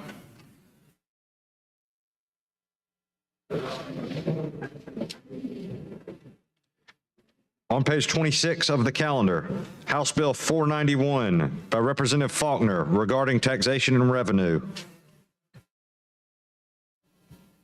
Senator Gavan. Thank you, Mr. President.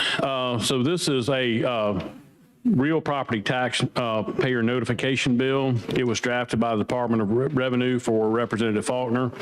It requires that notice be given to the taxpayer no later than July 1st of each year of property tax evaluations.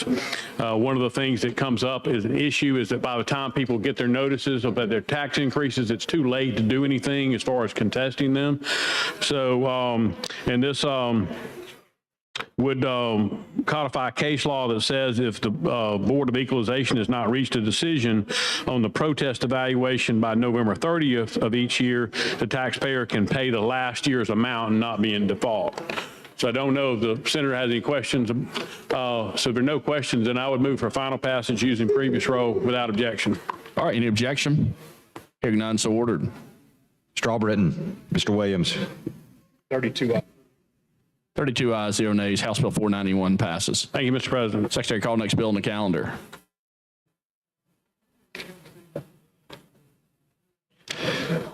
On page 8 of the calendar, House Bill 220 by Representative Ellis regarding the Shelby County Board of Registrars. Mr. President. Senator Bell. This moves Shelby County Board of Registrars from 167 working days a year to 220 working days a year. And that's basically in line with a lot of other counties. So I've moved for a third reading, final passage using previous row, no objections. All right, any objection? Hearing none, so ordered. Mr. Albritton, Mr. Williams. 32 ayes, 0 nays. House Bill 220 passes. Secretary, call the next bill on the calendar. Thanks, Senator Bell. On page 21 of the calendar, House Bill number 445 by Representative Garrett regarding taxation and revenue. Committee substitute pending. Mr. President, Senator Orr. I'd move adoption of the substitute using the previous role. All right, any objection? Hearing none, so ordered. Mr. Albritton, Mr. Williams. 32 ayes, 0 nays. The committee substitute's adopted. Mr. President, Yeah, Senator Orr. have an amendment to the substitute. All right, Secretary, read and receive the amendment.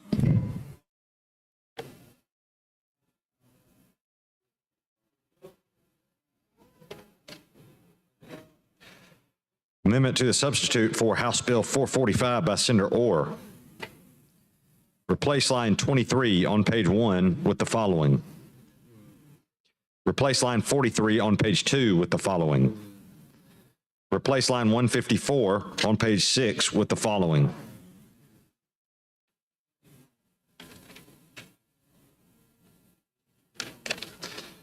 Replace line 222 on page 8 with the following.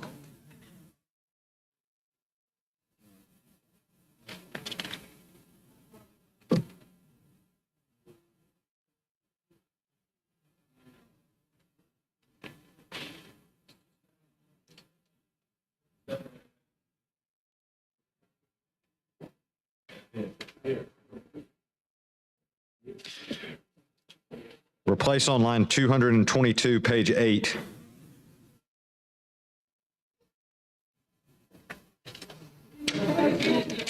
Mr. President, the amendment just adds legislative representation on this committee, so I'd move adoption of the amendment using the previous role. All right, any objection? Hearing none, so ordered. Mr. Albritton, Mr. Williams. 32 ayes, 0 nays. The Senator Orr amendment's adopted. Senator Orr. This time I'd move third reading using the previous role. All right, any objection? Hearing none, so ordered. Mr. Albritton, Mr. Williams. 32 ayes, 0 nays. House Bill 445 passes. Thanks, Senator Orr. Secretary, call the next bill on the calendar.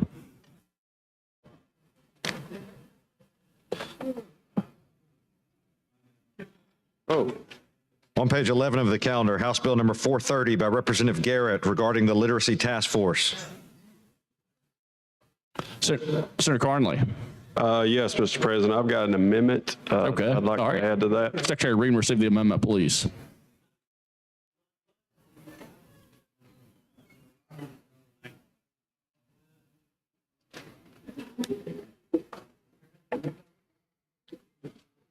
Amendment to House Bill 430 is engrossed by Senator Carnley. Replace line 77 on page 3 with the following.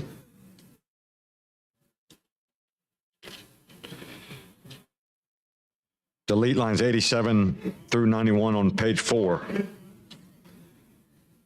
Replace line 92 on page 4 with the following. Replace line 98 on page 4 with the following. Okay. All right, Senator Carnley. I'd like to make a motion, we adopt the amendment.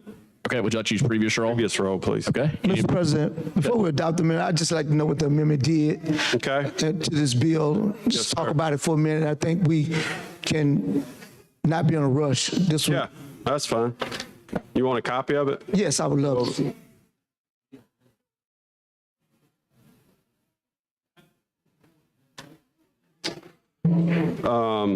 So on this amendment here, what it does in the original bill that was voted on in the House, on page 77 of that substitute bill, they had a provision in there that was appointing the Alabama Reading Initiative Director as the chairman of the task force. That language has been removed, so that's on the amendment there, delete lines 87 through 91 on page 4.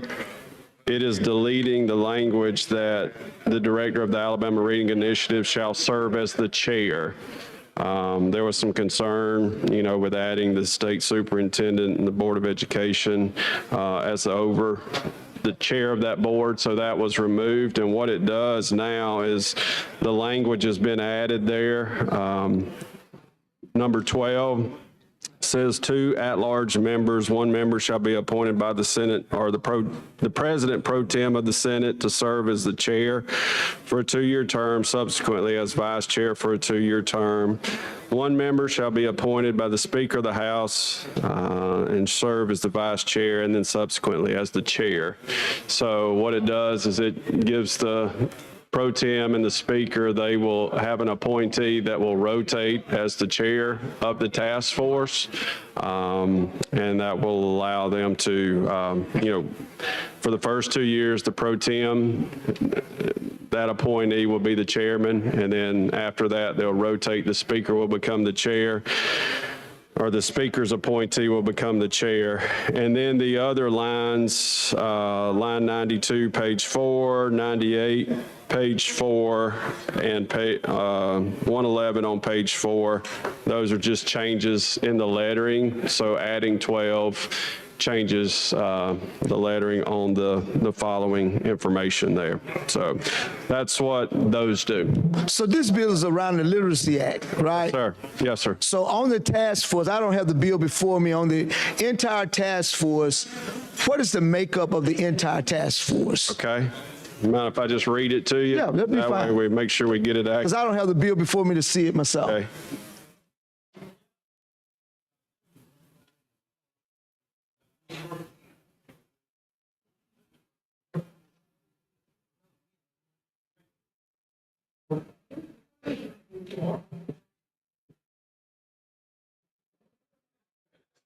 All right, Senator Reed. Thank you, Mr. President. Thank you, Senator, Mr. Leader. Ladies and gentlemen, what I'd like to do at this point is allow for a recess. We have got several folks that are going to need to get about to eat. So we're going to take a recess. Mr. President, I would say that we will stand in recess at the call of the chair, but for the good of the body, I anticipate this will be for about an hour. So that's about my timing, is about an hour. Okay, you heard the motion. Stand in recess, call of the chair. All those in favor say aye. Aye. Any opposed? All right, we stand in recess. Thank you, Mr. President.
All right, the Senate is back in session. Senator Carnley. Thank you, Mr. President. I wanted to, we've got to pass the amendment that was presented. All right, let me get the screen back. All right, so we're on the amendment to your bill. And, Okay, all right, I'm going to explain the amendment, please. Okay, go ahead. I'll just start back over since we broke, if that's okay with you. You've got the mic, so Okay. it's on Yes, you. sir. Go ahead. All right, so we'll start back over on the amendment. What the amendment does is, originally in the original substitute bill, what it was talking about was adding the Alabama Reading Initiative Director as the chairman of the committee. Let me see if I got one. I gave Senator Single one. Yes, sir, I do right here.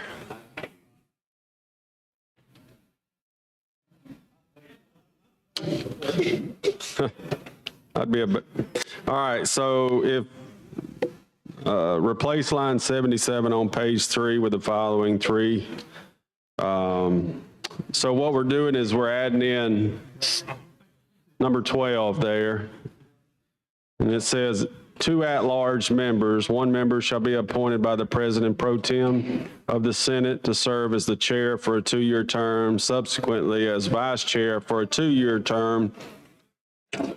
And 1 member shall be appointed by the Speaker of the House of Representatives to serve as the vice chair for a 2-year term and subsequently as the chair for 2-year term. So what that will do is the original bill was seeking to add the Alabama Reading Initiative Director as the chairman. Senator, Yes, sir.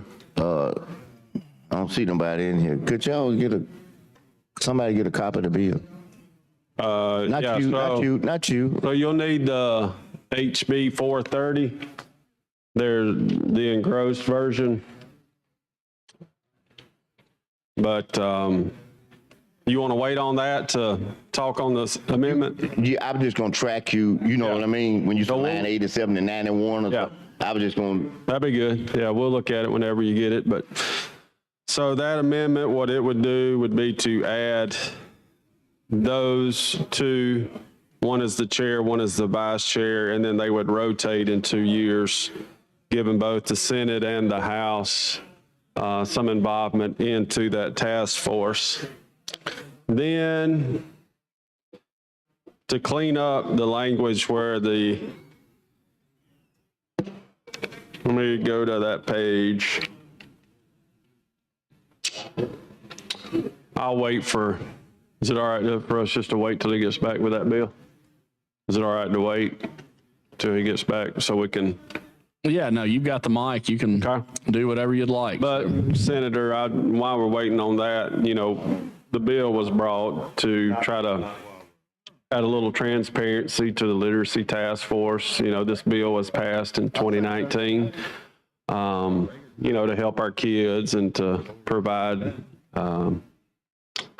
a program that could help our students find some of the deficiencies. And I think this program has been very successful. I think it's like anything new, it just takes time. You implement this thing and it's time to see some of the results of it. And why we're trying to get that copy, I want to say this, is that not just about this, but I know we're waiting on that, but I would hope in the future, when we decide that we have this great need, and we do, thank you, and we do have a need, that's not, I'm trying not to, I'm putting value on the fact we have a need, but I'm gonna say it just like this. I mean, I know there's other areas other than what I'm getting ready to say that we can look to do what I'm saying, because you don't know what I'm saying, but I'm trying to preface it. But look, we got $750 million park somewhere, okay? And my point for that is not the fact to talk about that, but when we decide these initiatives, we got to spend the money on the front end to have the infrastructure and the setup, then go to that. We trying in this to go to it and set the infrastructure up at the same time. and we losing students because we ain't ready for what we getting these kids to have to do. We ain't ready as a state. I'm not talking about your district or mine per se, but the whole state. We're not ready, and we ready to flunk children. And we gonna hide behind the tree and say they fault because they ain't up to standard. When we ain't got the infrastructure in place to give them a fighting chance to be successful. I'm not talking about the teachers' effort. You know, we got great teachers, they trying. Some of those teachers have gone and got extra training, but that's not my point. My point is that you got assessments, you got tutorial, you got transportation, you got to have facilities, you got to have hours that fit the people that's there, and you know, it reminds me of a coach. It reminds me of a coach that says, I'm going to work from 8 to 4, and I'm going to teach, and I'm going to coach. Coach got to work from 8 to 3 teaching, and the coach got to work from 3 to sometimes 6 to get the team right. You got to have the right time, because what, the kids going to be in 4th period, 5th period, or 6th period. So if you try to do it to fit your convenience, because you want to get home at 5, which I understand, but you're doing a disservice to your team because they need to practice 2 hours and not 1 hour. You know what I'm saying? Oh, yeah. Yep. Well, that's what's happening here. From the beginning, y'all helped me by delaying it a year so we could try to catch up, and I appreciate that. I do. And so I'm not talking about doing something different with this now. Hey, what they said, this cow is out the barn. A horse is out the barn here. Right. But any more horses y'all ready to come with, put up the money. Build classrooms if there's not enough space in these schools. Hire more teacher units. Okay, hire them. Get that $750 million, and let's get some teacher units, and let's get all of that. Then come and talk about we need to have this other initiative. We need to do this, that, and whatnot. And then we have a system set up and the resources in place to try to do what we're trying to do with the deficiencies that we may see that exist, okay? So I wanted to say that more than anything, that's what we need to start doing instead of putting the cart before the horse. Right. That they put the horse out there so he can bring the cart along when we are doing that. So, Right. so that's what you're going to see me as we go forward. And any of these initiatives to fight for that as well. If you notice in committee, I was fighting for the IEP, individual something plan, those students that have special needs. Right. You remember I was talking about the money? Yes, sir. Yeah, that's why I was saying that, because, you know, yeah, we give, I just picked this out. I know it might be $6,900 or whatever. I'm just going to say, we give $6,000 a student.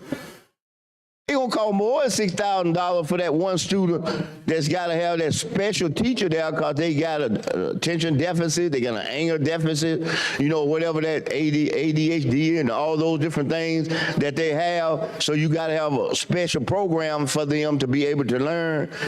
You can't use that same $6,000 because that's your average for to take care of everybody in the school and all that. So that's all I'm saying. But we come with the initiatives. Yeah, we gonna do this.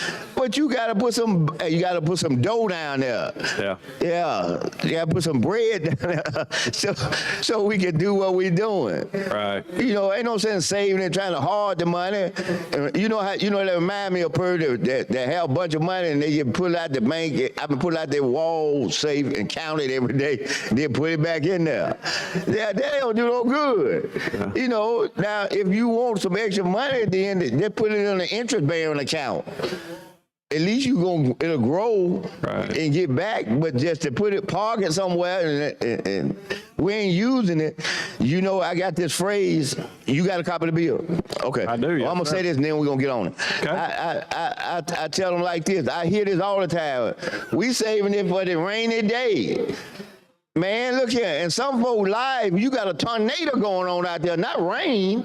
And we hold the money talking about we looking for rain, and they got a tornado, lightning and everything in their life. You know, so hey. Yeah. So, but anyway, let's go this right quick. Okay?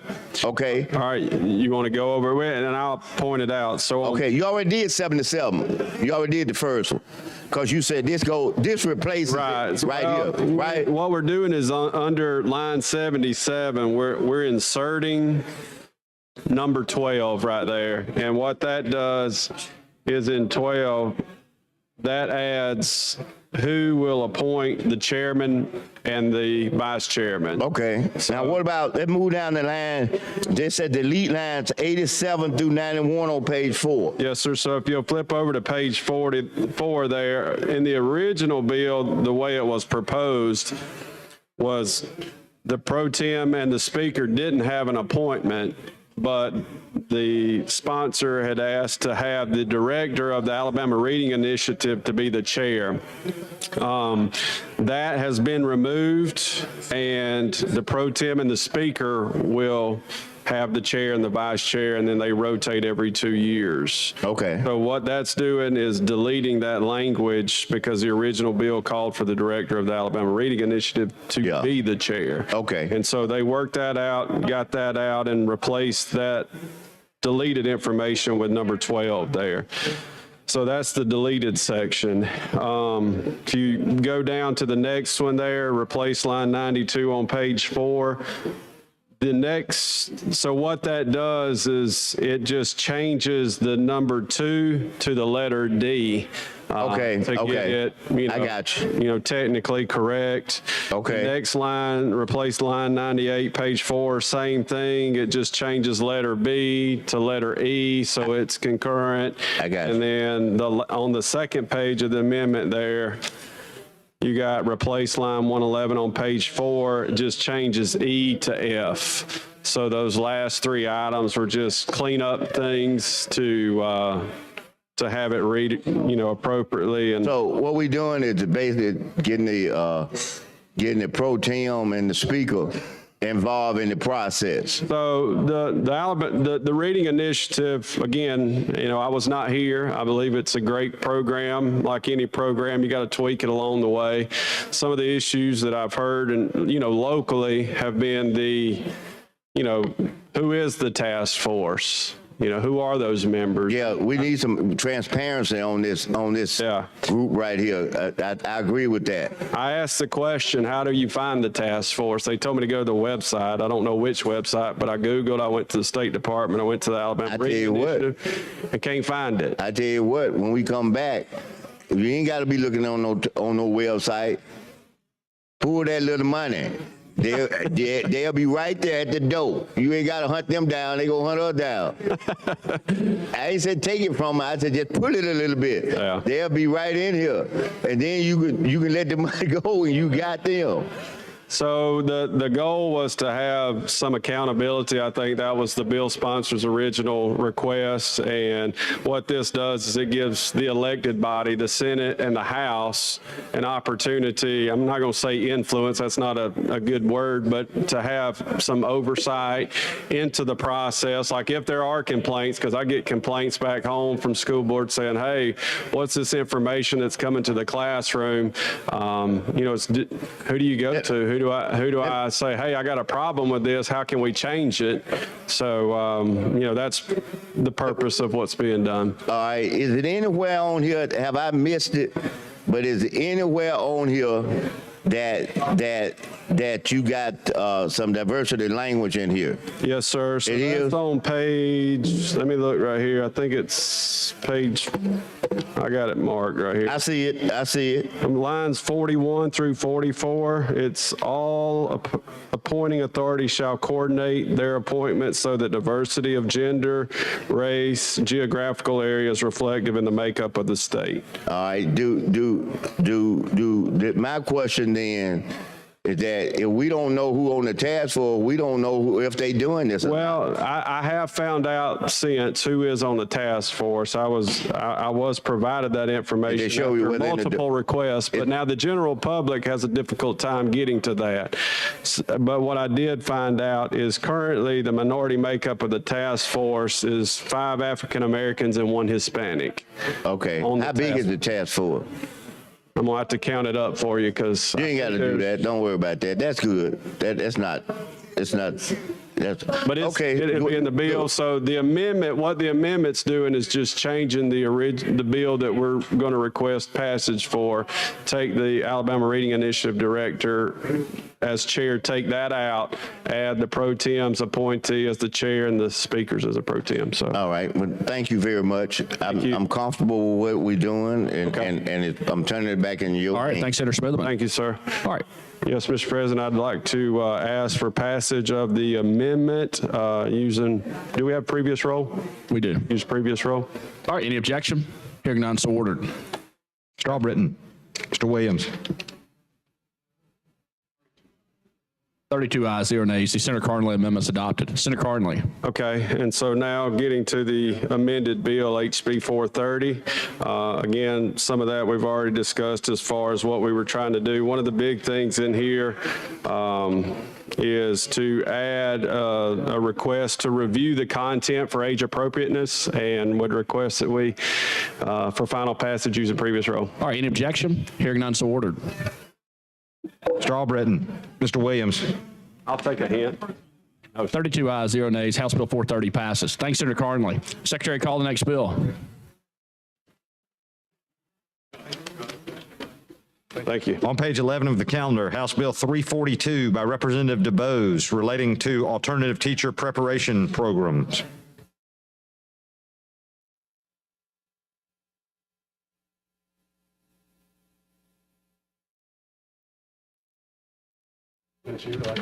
All right, who is Senator Reed?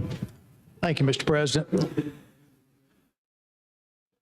Mr. President, I think we had some conversation about this legislation a little bit earlier, but I cannot remember the senator that was going to be carrying this bill, but he has now arrived. Oh, that's good.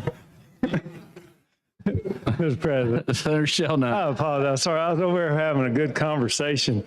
All right, well,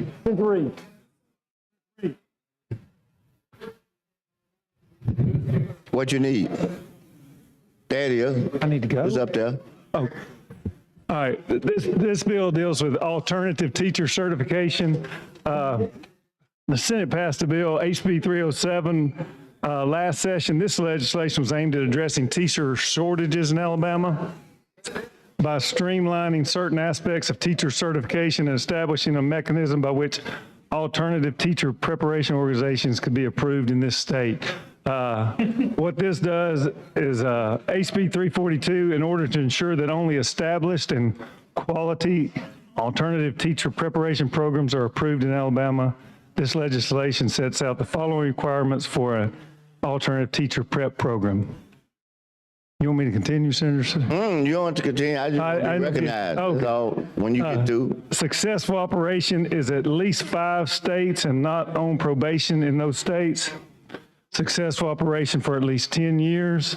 An applicant teacher in these programs must pass an examination that is substantially aligned with Alabama standards in subject area. The program must have certified at least 10,000 teachers in the U.S. If the alternative certification program does not meet the 4 points above, they may still be approved if accredited by the Council of Accreditation of Educator Preparation.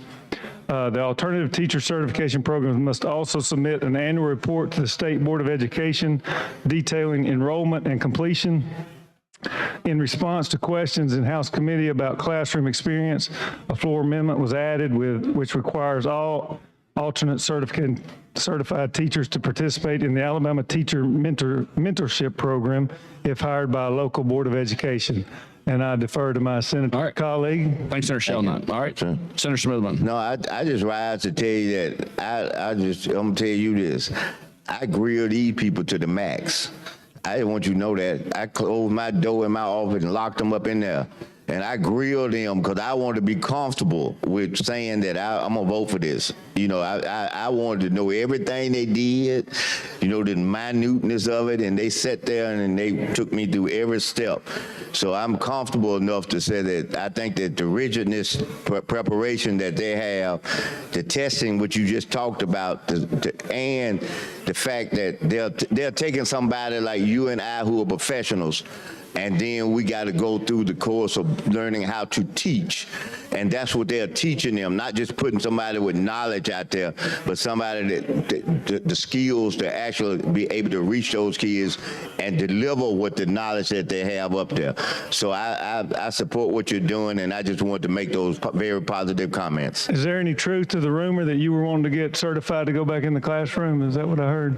Oh, I like coaching better. I don't want to no coach. I like coaching. He's a good coach. I've seen him coach. Right. Thank you. So, I'm back at thanks, you. Senator Smitherman.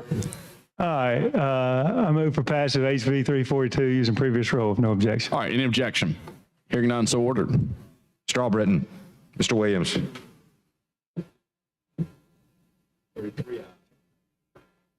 33 ayes, 0 nays. House Bill 342 passes. Secretary, call next bill on the calendar.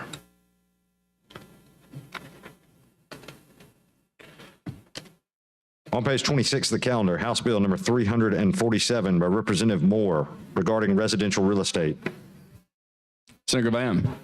Mr. President, this is a bill we've already passed. My version of this through the Senate. I would move for final passage using previous rule without objection. All right, any objection? Hearing none, so ordered. Strawbritton. Mr. Williams. 34 ayes, 0 nays. House Bill 347 passes. Thanks, Senator Gavan. Secretary, call next bill on the calendar.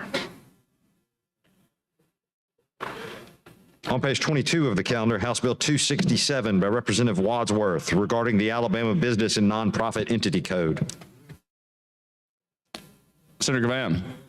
Mr. President, this is the bill that we've already passed through here, the Nonprofit Business Code. So without objection, I would move for final passage using previous role. Mr. President. All right, Senator Smitherman. He yanking my chain. I want you to know I got a posse with me too. It ain't just me. I got from here on back. That's a posse. No, I just get recognized. They don't know. They probably don't know why I did that. It's just we got an ongoing joke about this bill because it's 130 pages. You know, so this it's just all between here and I. That's the one that's 300 pages, right? It's a bunch. But I yield back to Hill. All right. Thank you, Senator. Well, I would renew my motion for final passage using previous rule without objection. All right, any objection? Hearing none, so ordered. Strawbritton. Mr. Williams. 34 ayes, 0 nays. House Bill 267 passes. Thank you, Mr. President. Thanks, Senator Gavan. Secretary, call next bill on the calendar.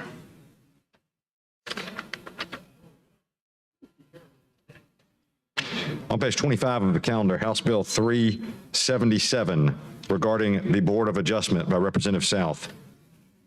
Mr. President. Senator Albritton. This is an agency bill, allows for emergency processing of Board of Adjustment claims on those that are uncontested. Move for final passage using previous rule with no objection. All right, any objection? Hearing none, so ordered. Strawbritton. Mr. Williams. 34 ayes, 0 nays. House Bill 377 passes. Thank you. Thanks, Senator Albritton. Secretary, call next bill.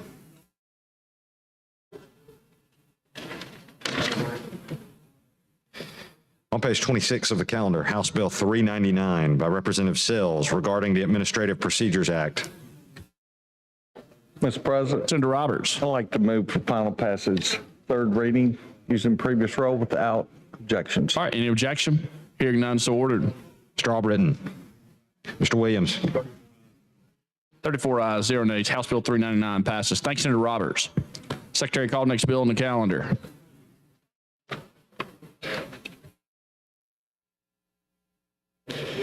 On page 12 of the calendar, House Bill 286 by Representative Stringer regarding public records.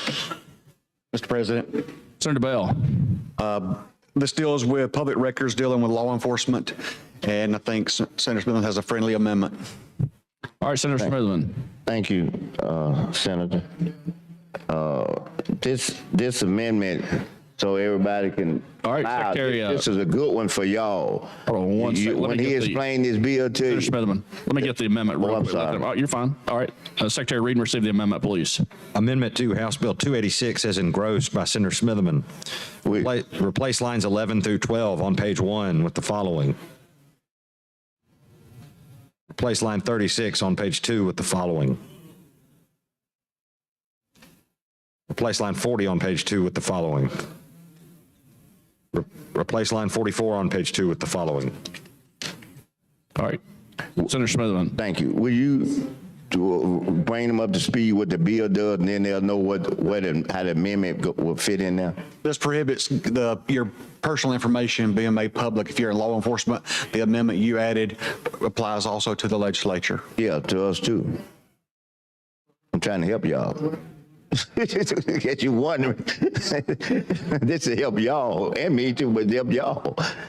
I mean, if there's no other questions, then I move for adoption of the amendment using unanimous consent, use previous roll. All right, any objection? Hearing none, so ordered. Mr. Albritton. Mr. Williams. 34 ayes, 0 nays. Senator Smithman amendment is adopted. Thank you. Thanks, Senator Smithman. Mr. President, Senator Bell. move for final passage of House Bill 286. All right. Would that use previous roll? Previous row, no objections. All right. Hearing none, so ordered. Thank you, sir. Mr. Albritton. Mr. Williams. 34 ayes, 0 nays. House Bill 286 passes. All right, Senator Reed. Thank you, Mr. President. Mr. President, we've got some House messages that we need to deal with. Okay. Require some action. All right, Secretary, call the first House message.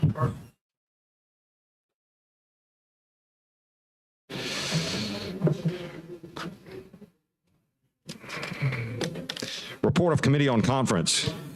We, the Committee of Conferees, appointed to reconcile the difference between the two houses concerning Senate Bill number 175, have met, considered the matter, and agreed to the attached conference committee substitute. Respectfully submitted, Senators Orr and Chasteen, conferees on part of the Senate, Representatives Baker, Collins, and Drummond, conferees on the part of the House.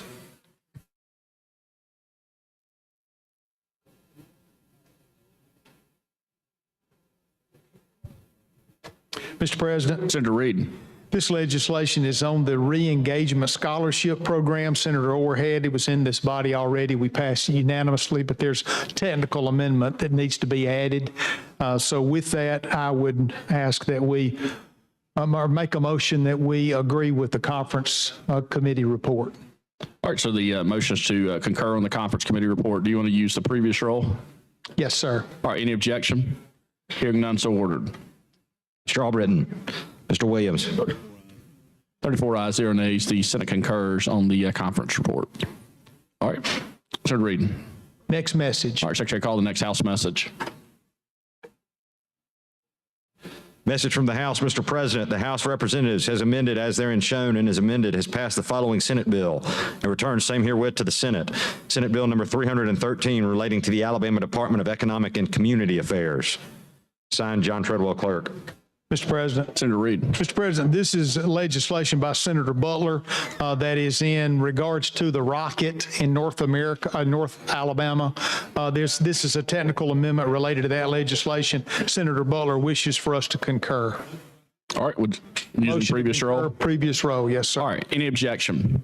Hearing none, so ordered. Mr. Albritton. Mr. Williams. 34 ayes, 0 nays. The Senate concurs on Senate Bill 313. All right, and then you want to call one more House message, is that Yes, correct? sir. All right, Secretary, call the next House message.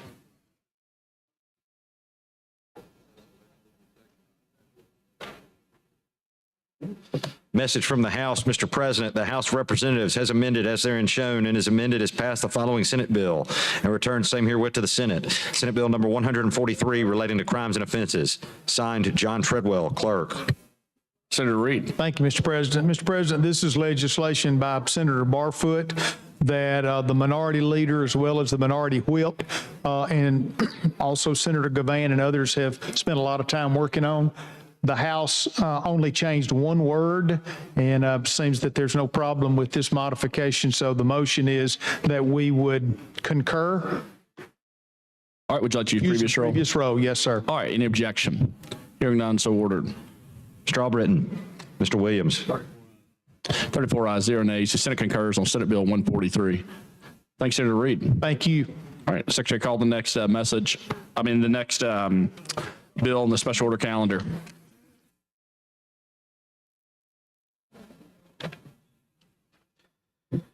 On page 31 of the calendar, House Bill 217 by Representative Daniels regarding income tax, committee amendment pending.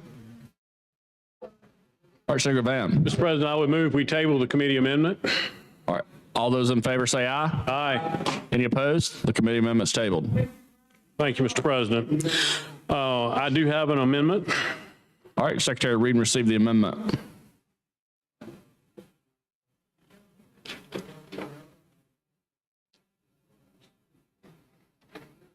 Amendment to House Bill 217 is engrossed by Senator Gavan.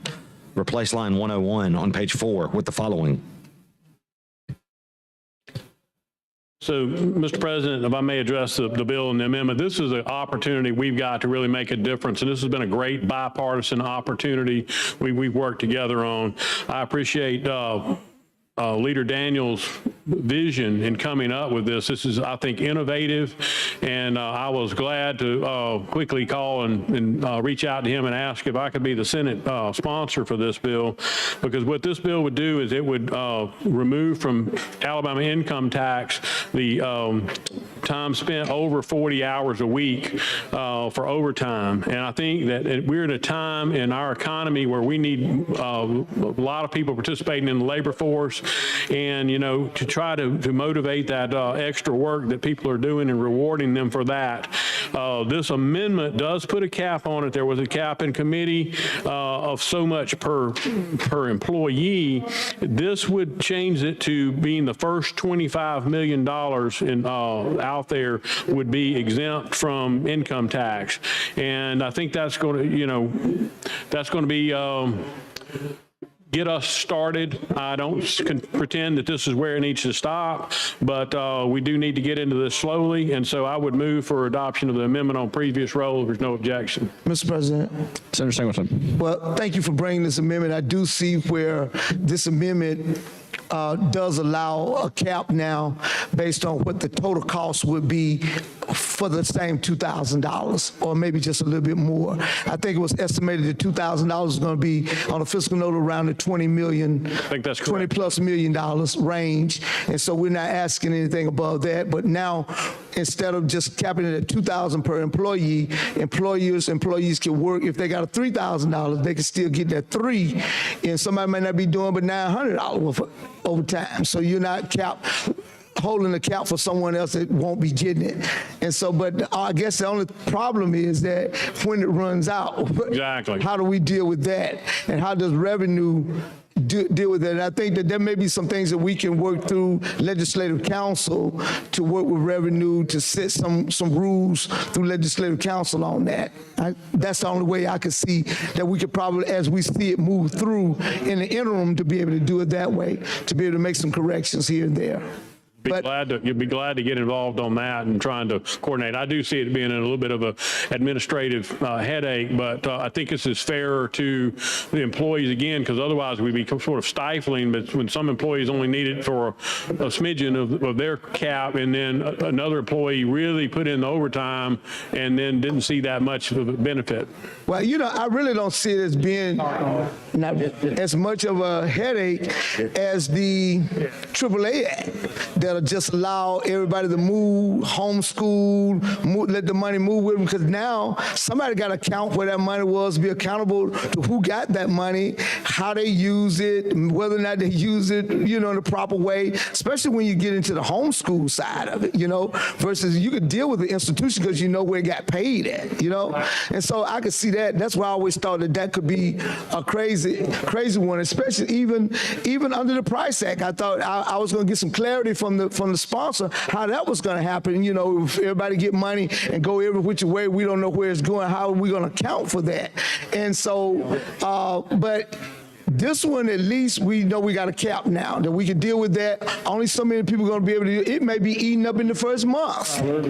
You know, it may be eaten up in the first 6 months of the year. You know, I don't know, but at the end of the day, I think this is an ingenious idea. I think we need to be going down this path. I wish we was at the cap of the 48 million so we could see the full program go to where it needs to go so we can pull the data as we need to and make the corrections. But thank you for bringing this amendment so at least it puts us to another level to where we at least can allow people to actually go to work and get something out of it versus being limited to, you know, because the overtime nightmare, I think that I see with this is the other side with the 2,000. So when they reach the 2,000, now do I go back to taxing them? I can see that as being an HR kind of problem inside of their company. You know, you get somebody, you run them up to the first 2,000 non-tax. Now they go up to 2001. Now you got to start taxing that again. And so that way it would have been a problem. You know, at least now, you know, whatever they got out of that 25 million, it would all be not taxed at that point in time. So thank you for bringing this. I think these gentlemen behind me have something they want to say about this bill. So I do thank you for bringing it. I think it's a great idea. However we get it fixed, I'm willing to work with whoever to get it fixed, whether this is the fix that we're doing now or we fix it somewhere down in the future as we move forward. Thank you. Thanks, Senator Singleton. Roger, you're next. Mr. President. Senator Smithman. All right, I'm gonna be brief and just tell you that I appreciate what you're doing, Senator, and bringing the bill. I appreciate the chairman working with everyone in regards to this. This is probably the best step that we could make in the immediate future to be able to make sure that our productivity in whatever business it is will continue on. You know, it's as hard as it is to go out and hire people.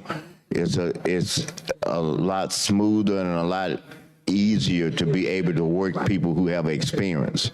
And a lot of people who are loyal to companies and have that experience is willing to work at those additional hours.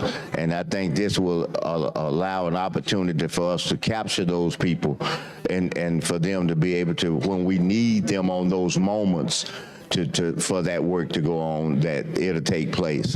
So I want to commend each person, and this is one of the, I'm gonna say this and I'm through. This is one of the things that we do that meets the rubber where it meets the road. These are the people, these are the hourly working people, that they from minimum wage or whatever it is, and these are the people who need the incentivized to keep going. And these are the people who I think among the people who need the opportunity to do this the most.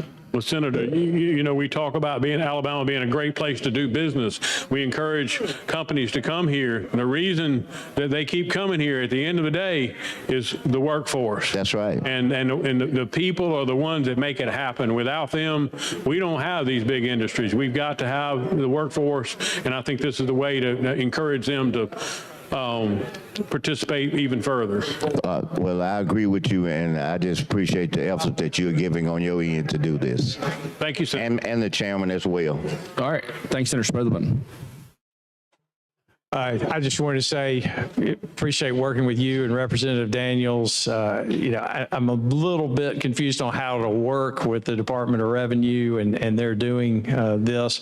As I understand it, this will be something that individuals will take a credit off their tax return in the arrears, or are you familiar with all the details of that? Okay, to be determined. Correct. Well, again, as I said in committee, I think this bill will probably grow and become permanent in our state, and we'll have to account for that on the education budget. I appreciate the representative kind of meet me halfway. He got more of the half, but that's okay. It'll help Alabamians and not others that we tend to do a lot. So thank you for working with us, and appreciate your service. Thank you, Mr. Chairman. Thanks, Senator Orr. All right, anyone else? All right, This Senator time, I Gavan. would move to adopt the amendment using previous role without objection. All right, any objection? Hearing none, so ordered. Strawbridden. Mr. Williams. 34 ayes, 0 nays. The Senator Gavan amendment is adopted. Senator Gavan. This time I'd move for final passage as amended using previous role without objection. All right, any objection? Hearing none, so ordered. Strawbridden. Mr. Williams. 34 ayes, 0 nays. House Bill 217 passes as amended. Thanks, Senator Gavan. Thank you, members. All right, Secretary, call the next bill. On page 25 of the calendar, House Bill 337 by Representative South regarding the Department of Finance Fiscal Affairs. Mr. President, Senator Albritton. this is an agency bill. It does a couple of things, clarifying procedures for payments and also as far as their charges, how they do those things, or to codify what's already occurring. With that, I'd move to for final passage, third reading, using previous role with no objection. All right, any objection? Hearing none, so ordered. Strawbridden. Mr. Williams. 34 ayes, 0 nays. House Bill 337 passes. Thank you. Thank you. All right, Secretary, call the next bill. On page 15 of the calendar, House Bill number 289 by Representative Gavan relating to law enforcement. Mr. President, Senator Singleton. I'm handling this bill for Representative Gavan. We'll talk about this for a while. I think that we got something going on and we just need to slow the process down a little bit. This bill will provide for the circumstances and procedures to disclose or release recordings made by body-worn cameras or dashboard cameras used by law enforcement agencies. This bill provides that any recording in the custody of a law enforcement agency will be disclosed only as provided by the terms of the bill.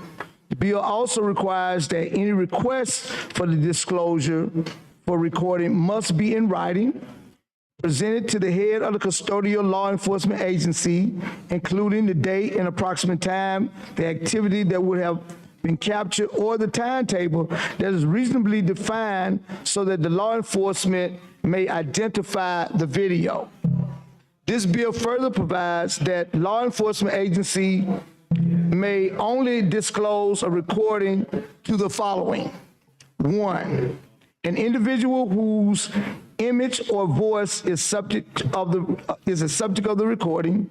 2, a personal representative of an adult individual whose image or voice is the subject of the recording if the adult individual has consented to the disclosure. Could you repeat that?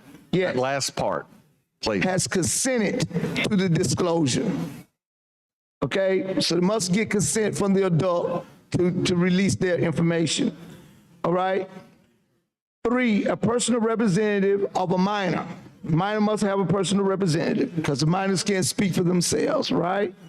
A personal representative of a minor whose image or voice is the subject of the recording. A representative of an adult individual under lawful guardianship whose image or voice, and I guess that, go ahead. How would the representative of the minor be determined? Well, I guess Is that you would. called out there? Would that be the legal guardian necessarily? Yes, or- legal guardian or someone with a power attorney to do it that was involved in this that represents that are minor, or it could be a family member to whom can step up and represent the minor who has custody, or could be a custodial parent. So you have those many things. Someone could be the representative of a minor, could be the attorney for the minor, could be, a guardian ad litem for the minor that the court may set aside. But this is people who can ask for that information, for that tape to be released, someone who represents the minor in that capacity, okay? A personal representative of an adult individual under lawful guardianship whose image or voice is the subject of the recording. So you're talking about maybe an elderly person or someone who, under the guardianship of someone else, also a personal representative of an adult individual who is incapacitated and unable to provide consent to disclose whose image or voice the subject is of the recording. 6, a personal representative of a deceased individual whose image or voice is the subject of the recording. This bill also provides that upon disclosure, a custodial law enforcement agency would disclose only the portions of the recording that are relevant to the individual's request, and that are not individual receiving the recording will be permitted to make a copy of any kind. This bill does not apply to the exchange of recordings between law enforcement or prosecuting agencies. This bill provides the procedure for requesting disclosure or release of a recording. Upon receiving a request, a law enforcement agency must do either of the following. 1, disclose to the individual the relevant portion of the recording. 2, or notify the requestor of the custodial law enforcement agency decisions not to disclose the recording. This bill allows law enforcement to charge a reasonable fee for redacting or editing the recording. This bill also requires any recording subject to this act shall be retained for at least a period of time required by the applicable recording retention and disposition of schedule developed by the Alabama State Law Enforcement Agency. Gotcha. So what you have is these body cams that officers wear. And what we're doing is this bill sets up a procedure by which this information can be released. And you got defense lawyers who be wanting this information released. Family members may want it released because they're trying to find out what happened to the loved one because of the recording from the officer was there. So this just set up a procedural process by which these recordings can be released under which disclosure and to whom it may be released on if they are the subject matter of those recordings. We just can't give you the recording of somebody that's not the subject matter of the recording just because you want to see the recording. So it's about, if you have these 6 criteria that has to be met in this bill for you to be able to get those recordings, and that way you could probably bring some closure. And what we've seen is shootings, across this nation with police officers. And it's something, the cameras can either, help defend the officer and in justification for his or her action for what they did, or it could be the defense for the other side based on what the stories comes out to be.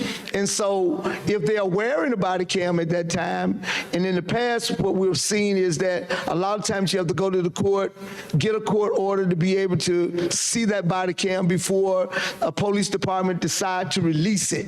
And so now what we're doing is, without having to go through a warrant or anything of that nature to get a court order, this is a procedure by which the law enforcement agency that is holding the body cam based on who recorded it can release it under these particular circumstances. So it sets out the ways to allow that to happen. I think it's kind of foolproof. I think it just kind of touched on every level of the person to whom it would be, how we're going to do it, set a fee, make sure that those sensitive areas can be redacted or edited if it's not for everyone to see. And so that's just where we are, this bill, and I think it's a good bill. I think it brings transparency to the arresting officers, making sure that what they did was rightfully under the law that they did based on their training. And then you also have the victim or the person to whom the perpetrator can turn around and say, well, no, I didn't do that. I didn't make the first move. Officer approached me. Officer started harassing me. I didn't have a gun or anything of that nature. So we can go back and look at the camera. What they've been doing in the past is looking at the camera outside of the scope of any of these people who are involved in other subject matter. And so when the subject matter wants it, it has been some encumbrance on them to be able to get it. This bill will set up those procedures for them to be able to get that same information that law enforcement have so they can see to be able to best defend themselves or to bring their cases to court. Mr. President. Senator Bell. Yield some time. Let me ask questions back and forth with him for a minute. Y'all will yield to the gentleman without losing my time and place, please. All right, yeah. So Senator Singleton's got the mic, but you're recognized for discussion. And this bill right here protects everybody involved, correct? So if a family, something happens to an individual and the family requests to come and see the video, they can come in. Sometimes the families just need closure. Exactly. To be able to do something of that nature. Is that correct? Exactly. That's exactly. Okay. And that's what this bill, I mean, I think it's really more so than anything, more than just the defense of it. Or, you know, the guilt and innocence. It's about closure. Because a lot of these families don't get a chance to see these tapes unless it's played in court. Right. And then it depends on if it's in camera, you know, kind of a decision by the judge, it won't be played out in court. It would just be done in the judge's chamber. Therefore, even the family, especially if it's a minor involved, it definitely would not be played out, you know, in court. And it would be done in camera. And so therefore, the judge would set it up where everybody who's involved can be able to come and review it, but yet it's still protecting the identity and that minor's rights. And so because the courts then will bring some type of guardian ad litem to be able to protect that minor in that particular procedure to make sure that nothing, you know, comes out on that minor. And so that's where you probably get a lot of your in-camera reviewing of that tape, but otherwise the court may make it admissible. If they make it admissible evidence, if it's admissible evidence, then it can be shown in court. And that's sometimes the first time a family would have seen it, and it may not be able to see it all at that time. Sometimes years down the road. Exactly. Exactly. They don't have that closure during all that period of time within the court proceedings. Yes. And so this will give them that opportunity to come back, to look at it, review it, and be able to get their own perception of what actually happened based on what the camera is showing, you know. Inasmuch as the camera is showing from the body of the officer, you can more hear that officer than actually seeing that officer because it's on that officer body or the dash cam, not just only the body cam, but the dash cam also is included in this also. Because a lot of times you have dash cams that are recording these incidents on side of the road, you know, wherever it may happen, the arrest may happen, the incident may happen. And so if that person is the subject matter of that person can request it or a representative of that person can request that information. And it don't necessarily have to be the attorney all the time. It's just about family being able to get that closure. Right. And a lot of times parents may want to see something their kid is being accused of, and the kid comes home and tells them, I didn't do it. They go meet with the police chief and get to see that in privacy and find out my 16-year-old or 17-year-old, because sometimes we don't want to tell mom and daddy the truth when we're that age. Right. And get to see some things that body footage don't lie. Right. It is what it is. Right. And we've all been in that place. We've been there before. You know, you go back home and tell mama a lie, you know, she gonna go down there and say, okay, all right, boy, let me go down here and see. You tell me that they did you wrong? Now they got this new law in that said that as your representative, I can come down here and get to look at it. I'm going to go in here and follow these procedures, file these papers, get it right, and they might not be able to get it to me this week, but by God, next week, we're going to look at it. There goes his Christmas present. Exactly. And, you know, he going to be sitting nervous now. Then the truth might come, well, mama, you know, I kind of sort of did. Mom, I didn't realize I was that bad. You know, but you know, now it is almost possible to go somewhere where there's not a camera. Almost impossible. Just like there's times we've represented people, I think Senator Singleton will tell you the same, I mean, Smith will tell you the same. You get into court and the police officer plays a video and, you know, clients told you one story, and you get in there and you're all fired up. You look at the video and it's like, well, it just deflates you real quick. Because You know, what they show. and it might even be the red light camera video that they get. That you know what I'm saying? You might think that the angle they may have off the body, well, they didn't get my client off of that. Well, it could be that overhead camera that really captures where you really don't think of. On that building down at the grocery store camera that catches you moving in and out, or saw your car drive into that bank teller and you pick your tag number up when you say, I wasn't down there that day, you know.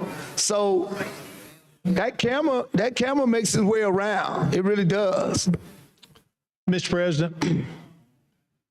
Senator Reed. Mr. President, these gentlemen are doing a good job debating this piece of legislation, and I appreciated them and listening to the detail. But I've got an announcement I'd like to make, so I've stepped in at this point to do that. I'd like for the Senate body to be aware Governor Kay Ivey has signed the education budget and supplemental, the general fund budget and the supplemental. So that process is finished.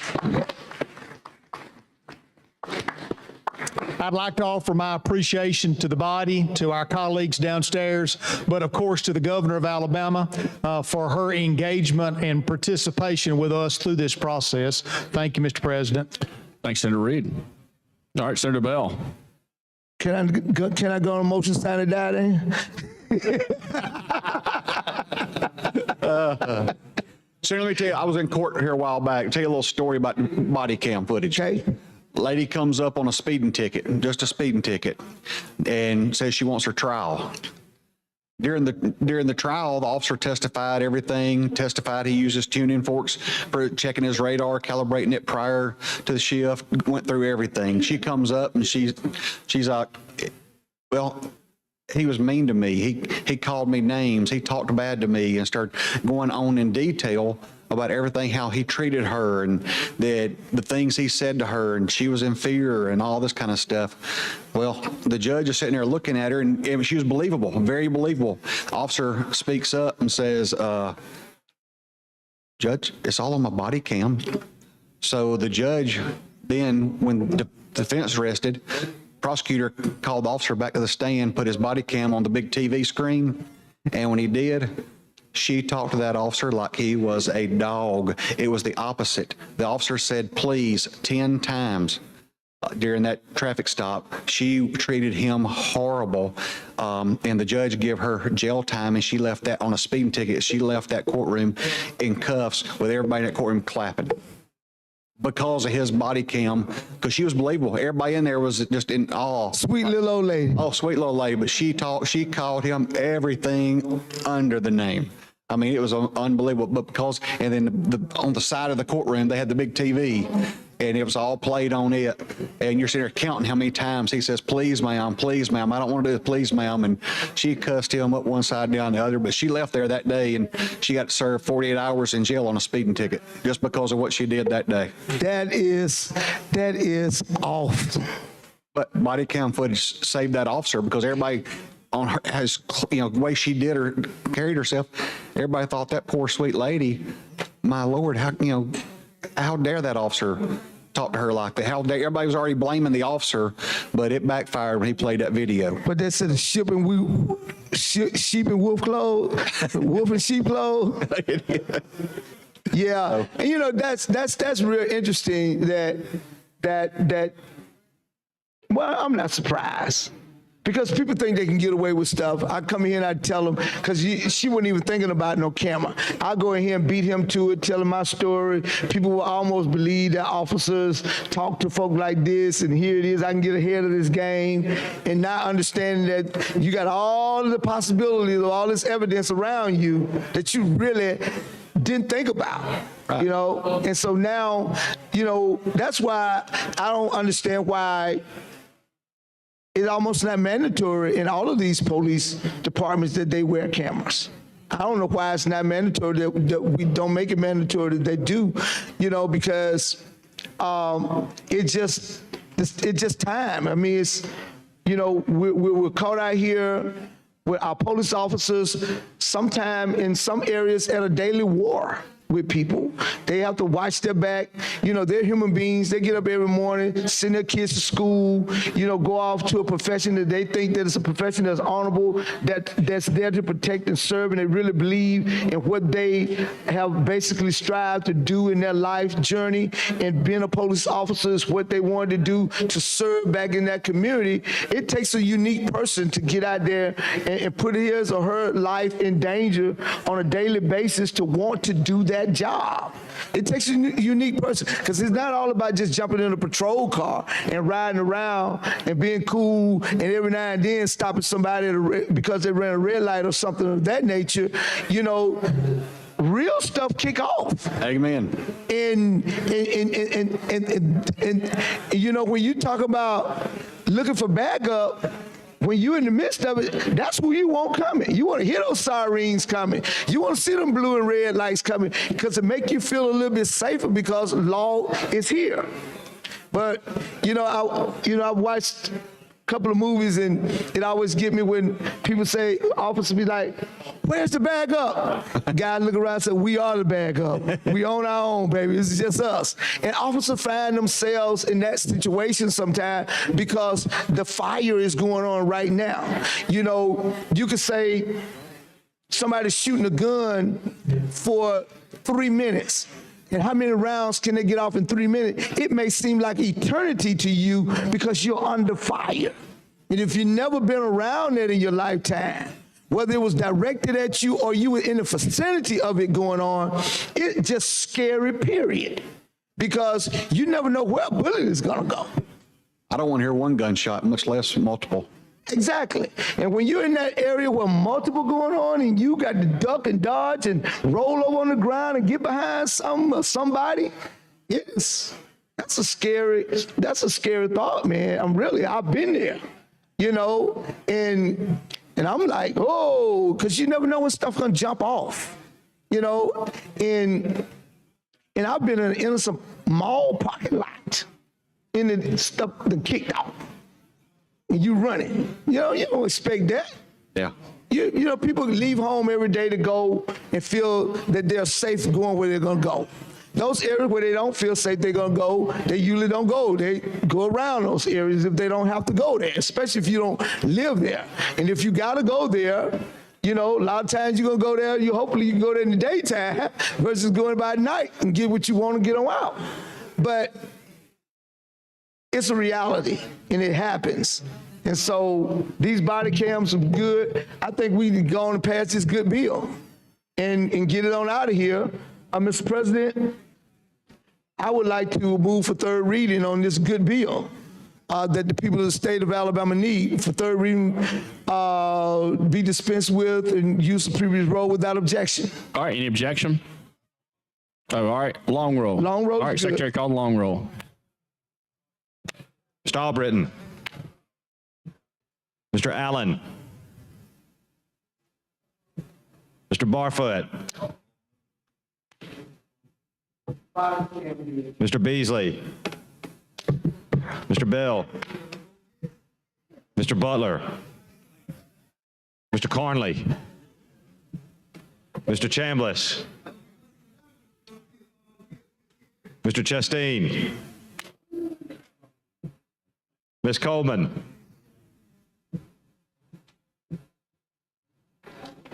Ms. Coleman Madison.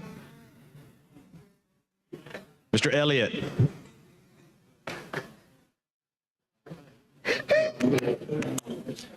Ms. Figures. Mr. Gavan.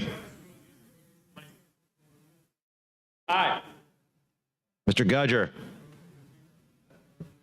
Mr. Hatcher. Exactly. Mr. Hovey. Mr. Jones. Mr. Kelly. Mr. Livingston. Mr. Melson. Mr. Orr. Mr. Price. Mr. Reed. Mr. Roberts.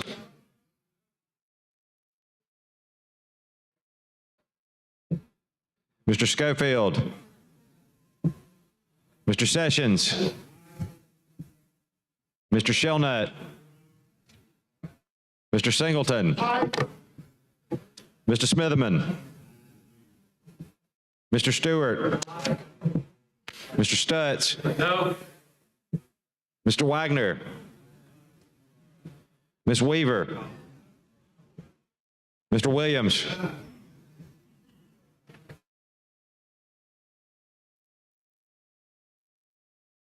21 ayes, 8 nays. House Bill 289 passes. Mr. President, Yeah. Senator Wagner. I have a resolution from Rules. All right. Secretary Reed received the resolution from Rules.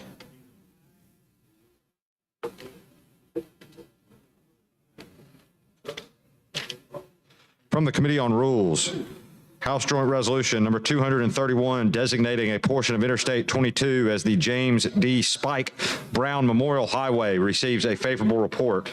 Mr. President, move adoption of the resolution. All right. Would you like using long? Oh, all those in favor say aye. Aye. Any opposed? All right. Resolution's adopted. Mr. President, I have 2 resolutions from Rules. All right. Secretary Reed received the resolutions from Rules.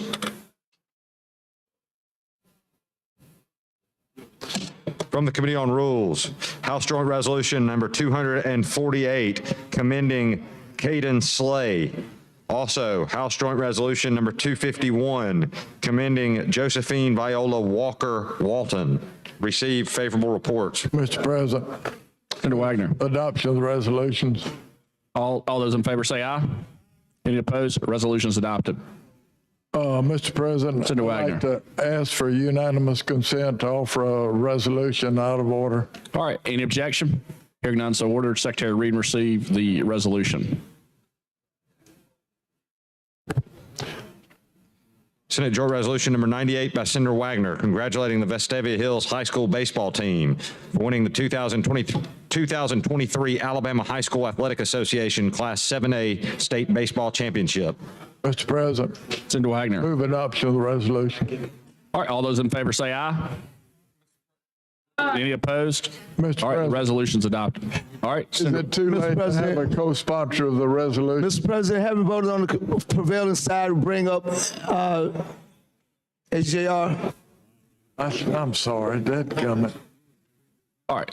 Yeah, you can add. Mr. President, haven't voted on the president side. Senator Robert.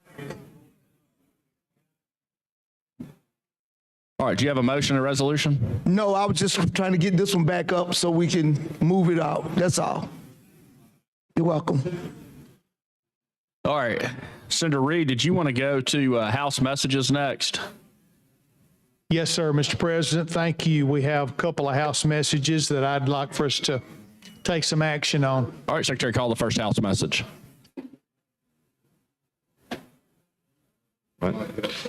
Message from the House. Mr. President, the House of Representatives has amended, as therein shown and is amended, has passed the following Senate bill and returns same herewith to the Senate. Senate Bill number 158 relating to the State Firearms Prohibited Person Database. Signed, John Treadwell, Clerk. Mr. President. Senator Reed. Mr. President, this legislation is by Senator Elliott, and he has asked for concurrence. So I'd ask for concurrence as the motion previous roll. I think we have a... Okay, well then call the long roll. All right, Secretary, call the long roll. Mr. Albritton. Mr. Allen. Mr. Barfoot. Mr. Beasley. Mr. Bell. Mr. Butler. Mr. Carnley. Mr. Chambliss. Mr. Chasteen. Ms. Coleman. Ms. Coleman Madison. Mr. Elliott. Ms. Figures. Mr. Gavan. Mr. Gudger. Mr. Hatcher. Mr. Hovey. Mr. Jones. Mr. Kelly. Mr. Livingston. Mr. Melson. Mr. Orr. Mr. Price. Mr. Reed. Mr. Roberts. Mr. Schofield. Mr. Sessions. Mr. Shellnut. Mr. Singleton. Mr. Smitherman. Mr. Stewart. Mr. Stutz. Mr. Wagner. Ms. Weaver. Mr. Williams.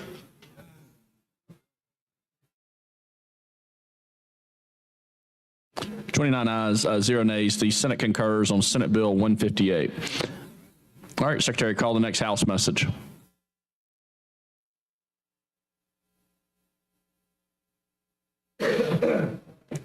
Message from the House. Mr. President, the House of Representatives has amended as therein shown and is amended as passed the following Senate bill and returned same herewith to the Senate. Senate Bill number 299 relating to the coal production tax credit. Signed, John Treadwell, Clerk. All right, Senator Reed. Thank you, Mr. President. This is Senate Bill 299, correct, by Senator Orr. And the motion for this is to non-concur and go to conference. All right, would you like to use previous roll? Previous row. All right, any objection? Hearing none, so ordered.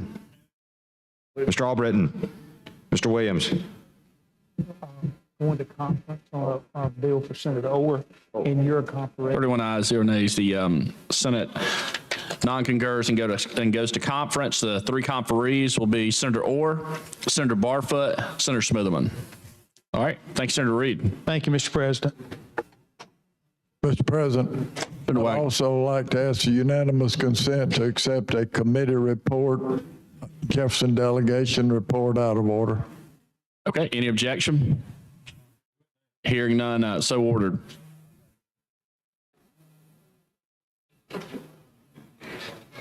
From Jefferson County local legislation, House Bill number 517 receives a favorable report by a vote of 5 ayes and 0 nays. All right. Secretary, call the next bill on the special order calendar. On page 8 of the calendar, House Bill 319 relating to the Alcoholic Beverage Control Board by Representative Drummond, committee amendment pending.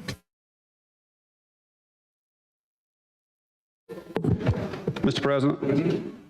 Senator Gudger. Thank you. I appreciate it. This is HB 319, and this has to deal with vaping and everything about vaping, all inclusive about this whole thing. We do have a few amendments, and we have some dialogue I think that we're going to be going back and forth on, and so I'll go ahead and yield to the senator across the way.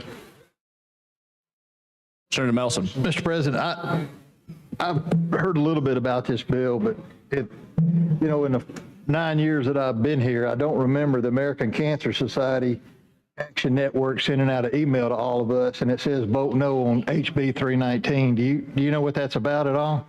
Last time we had a vape bill that we brought up, I worked with Barbara Drummond, Representative Barbara Drummond, and at that time they were against that bill, which was 2 years ago. And part of that is that they want all tobacco, all nicotine, not to be in existence. And so reality is you're not ever going to be able to do that. So what we try to do is limit the intake of that nicotine somehow, some way, or that tobacco, so that you're able to lower the amount of, from example, people being on cigarettes down to vape, and hopefully from vape to getting off of that. They want to not have any whatsoever. So if you have any type of tobacco, any type of vape bills, any type of nicotine bills, it's either all or nothing. And so that's what's happened in the past. You're going to probably get some texts from the Heart Association, the Lung Associations, which has been out there also. They're saying the same thing. I have not seen, you just showed me that text a second ago, and I have not seen that. I'd love for you to send it over and let me look at it, or you can read a little bit of it if you'd like. Well, it just says, obviously it says call to action. We just got it 2:15, at least I did. It unfairly burdens our youth rather than holding tobacco retailers accountable. It does not hold tobacco retailers sufficiently accountable for the unlawful sales, and it goes over the bill lacks adequate provision to support public health objectives, advance health equity. So it's just got a lot of list here, and I don't know how we're going to move it, but how you're going to move this bill today. But until I find out more information, I'm going to have to vote against it, which I hate because the sponsor is one of my favorite people in the House. But I don't know enough about this bill and what their concerns are to vote on it. So I know that. Ask me that last question again. I heard you say that you're probably going to have to vote no until you got more information. Is that Yeah, correct? and again, I'm not trying to delay the bill, but here it is at the last, and 30 minutes ago, I get this. It's always at the 11th hour, Senator. Well, I know People in the American pop their heads Cancer up. Society, this isn't a quack organization. It's a good organization that does good work that we all know about. So I'm just going to wait, and I'll hear the arguments today, but this is pretty convincing to me to hold off. Thank you. I appreciate you sending that to me too, so I can see, because I have not gotten that. All right, Senator Smithman. Thank you, Mr. Chairman. I think, let me just say this, Senator. Yes, sir. I think it's a crying shame that instead of being able to do something to address vaping by kids, that these organizations would rather not have nothing and these kids keep on vaping. Because that's all that's going to happen. You can let them guide you to tell you don't do nothing whatsoever. And doing nothing here is going to allow everything to keep on being done out there with these kids and vaping. And so you know, if you don't care about the kids, you more care about these organizations than you do children, then fine, because that's what you're doing. You can feel good by the little directors and all them folk who call you from the organizations. But you got all them thousands of kids out there, including your own schools and districts, who are probably vaping as we speak right now. And they're going to continue to do it. Because we ain't coming back here until next year when we leave. So it's going to be, so you know, I just wanted to make sure everybody understand that, yeah, they make, listen, they're going to give you one good article in their little newspaper, their little publication they sent out, and you're going to feel good one time. And after that, every one of these kids going to be vaping like I don't know what. And then that's when the rubber going to meet the road, okay? Because we are not doing anything to do that. The second thing is this. The initial bill carved out the market, saying it's all right if it's tobacco vape, but it can't be some other vape. That's to kick half the market out and have an exclusive market for that group right there that it's all right, okay? So I wanted to say that I just think that it's a crying shame that this bill have to go through the same thing the due process bill went through. Anytime that you try to help children and give them a fair shot, these folks want to keep their foot on their necks and kick them out of school when they get ready in a way that they want to do this. And we going along with it. So that's just saying you don't care about these children. You're faking yourself out by saying you really do. But you don't want them to have due process on nothing. You want to be, they want these administrators and some of these principals, they want to be able to bully who they want to bully, kick out the ones they want to kick out, and pat the ones they want to pat on the hand. So if you ain't come from influential, if you don't come from money, or you don't come from prestige, then they're going to get treated like dirt. That's what they want to keep on doing. And that's what's happening with these kids. And we are constantly perpetuating it by every time, just like you said, the last hour, they call, they can jerk folks around in here like a yo-yo. All they got to do is, all you got to do is make a call, and then they you know what the song said, I ain't no great singer, but I'm gonna tell you like this, that Bobby Purifier Say you can pull my string and I'll do anything because I'm your puppet. That's what the song says. And that's what's going on with the little board. I'm not board, but superintendent. They pull y'all string, man, and y'all jump around just like that little thing with them little hand things. You ain't got to know why they pulling it. If they say bing, everybody say, I can't do it. You don't even look into what you can't do, what impact the decision that you don't do having versus getting something done or anything. That's what this is. See? That's what this is. They freaking out because number one of the big things they're freaking out in this is that it's actually some due process. A little due process is in that situation. And they don't want an ounce of it. They want to be able to mess over any students that they want to mess over. And we are obliging them that they can do it. And that's wrong.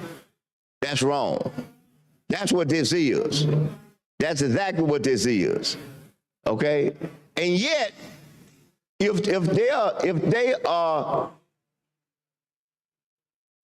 what they do rise to a level that you have to bring in the authorities, they finna get every step of due process that exists. School don't want to give it to them, but the law will give it to them. But they want to do what they want to do, and they want to spank the ones who make the big donations to the school on the hand. The ones who look like me, they want to send them to the wind and put them up with a fan. That's what they want to do. See, the record, I don't put the record out there and told you. I don't put the percentages out there and showed you. The vast majority of folks that get kicked out of these schools look just like me. The vast majority. See, and they want to keep on doing that to our kids, kicking the kids. They want to kick them all the way out. They don't want them to have no choice to say nothing or do nothing. See, that's what this is. That's why y'all getting these texts. I'm just going to lay it out there. It ain't even about the vape bill. They freaking out because there's a little due process in there. Well, I'm here to tell you point blank. I don't have no problem with taking it out because y'all got to live with it. Y'all got to live with how these kids being treated in your district. You got to live how you allowing them to do your minority students any kind of way because you don't have the guts to put something in place to protect them too. I'm trying to do something to protect all of them, and I can't get a lick of help from one of y'all in here. I take that back. I got help from three people. Which y'all don't care. You don't bit more care about them kids than the man in the moon. You care more about these little boy folks who call you or the little superintendents than you do the children. And that's what frustrates me. But yet, until it's one of your own, then all of a sudden you get interested. You'll get concerned. See? So yeah, that's what the problem is with the bill. It ain't about the other. I'm just gonna tell you it ain't about the other. Because she worked out everything with every last one of them people. Every last one of them, she talked to them. Them people was in committee. Whoever was on that committee, and I know who it was, the people was on the committee. Know that them folk got up there and they ain't said one time that they were against that. Did they, Mr. Chairman? Did they, Mr. Vice Chair? I'm looking at you right now. You can come to the mic and tell me which one of them that said that they had a problem and wasn't going to vote and support that when we was in judiciary. Remember, I'm talking about the vape bill. I get a chance to think because it wasn't nobody. It wasn't anybody who did it. But they get the little phone and pop y'all one time, then all of a sudden everybody says, oh, no, they can't do it. They know they got y'all hijacked. They know that they can just jerk you by calling you just like that. They didn't have the guts to do it in the committee. They didn't have the guts. Standing right there in front of all of us. But yet they gonna get on the phone and give you a little private text or message. Kill it. You don't need that. Kill it. See, that's the difference. And that's what happened. So I'm just gonna tell it like it is. That's what happened. Didn't have the guts in the committee. But they're gonna push y'all out there because they ain't got the guts to do something like that. When all they do was stand there and say it. And they wouldn't do it. And they wouldn't do it because she negotiated with them and got to where they agreed to what that bill was. That's just that simple. And that ain't right. And it ain't right. That y'all gonna cover up for them when they standing there telling everybody on the committee that they cool with it, and then come telling y'all behind the scenes, and y'all come out here and say, I'm standing up for them because they don't want it. They should have said they didn't want it. They would have had an opportunity to sit right there with us. They should have said that. But they didn't have the guts to do it. So I don't have let me say this. I don't have any problem with the due process coming out because I ain't got nobody here who want to stand up for the kids. So if I could do it by myself, I would. But in this process, it can't work like that. So if that's going to protect kids from vaping, then take it out. I say that now, take it out. Y'all hear that, superintendents, principals, take it out. Now you can quit texting these folks and leave them alone. Okay, yeah, they can take it out. But the other side of it, what I ain't gonna agree to is this. Somebody, I won't say who it was, I think I know who it was, slipped a little 4-liner in there to say that only tobacco vaping is all right. So you want to shut out the whole side of the other industry. And they want you to tell you that it ain't good. And you shouldn't do that because grown folks may go by. See, this bill eliminates any kids from getting anything. See, that's why I said they were trying to control the market. Because you can't tell grown folk what to do, you, me, or nobody else. Just like you said, you can't tell anybody else they can't smoke a cigarette if that's what they do. If they 21 or older, you cannot tell them that. I don't care, you make all the laws you want to in the world, but you cannot stop them from their individual right from being able to smoke a cigarette. So that's all that was about the vaping part, because the bill says that no children can get it. So don't play on this sympathy song that we doing this for the kids, because the kids can't get it. You doing this to cut out a whole segment of the market because they can't stop grown folks from getting it. And they ain't gonna never be able to stop grown people from doing it. You can't do that. That's a constitutional right.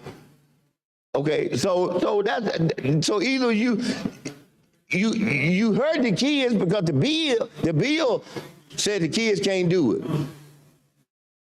I'm willing to tell you, take out the due process to satisfy these folks jerking y'all chains, okay? And then go on and pass the bill. Just that simple. Just that simple. So you don't have to doubt where I'm coming from on it. Take it out. Take it out. That's just that simple. Take it out. Because I already know what the problem is. But that's cool. That's cool. That's no problem. Because I ain't going to stop fighting for these kids. I want y'all to know that. I ain't going to stop fighting for due process. We had a conversation. I just want everybody to know that. I ain't finna stop that. You know, I ain't finna stop that. Yeah. You know, it's just like them TV shows. Them TV shows where you had a series on there. At the end of the show, you know what it says. It says to be continued. So I'm gonna continue to fight for these kids. I don't plan on stopping that 1 iota. So it's more important to me now that we get the bill passed to deal with the vaping part, okay, on these kids. That's what's more important in this aspect to me. I ain't got time to be fooling around with them, you know, because I know what they're about. They're about wanting to do whatever they want to do to kids and not being accountable. I know that. I know that. So I ain't got time to be wrestling with them. You know, my attention now is with the kids.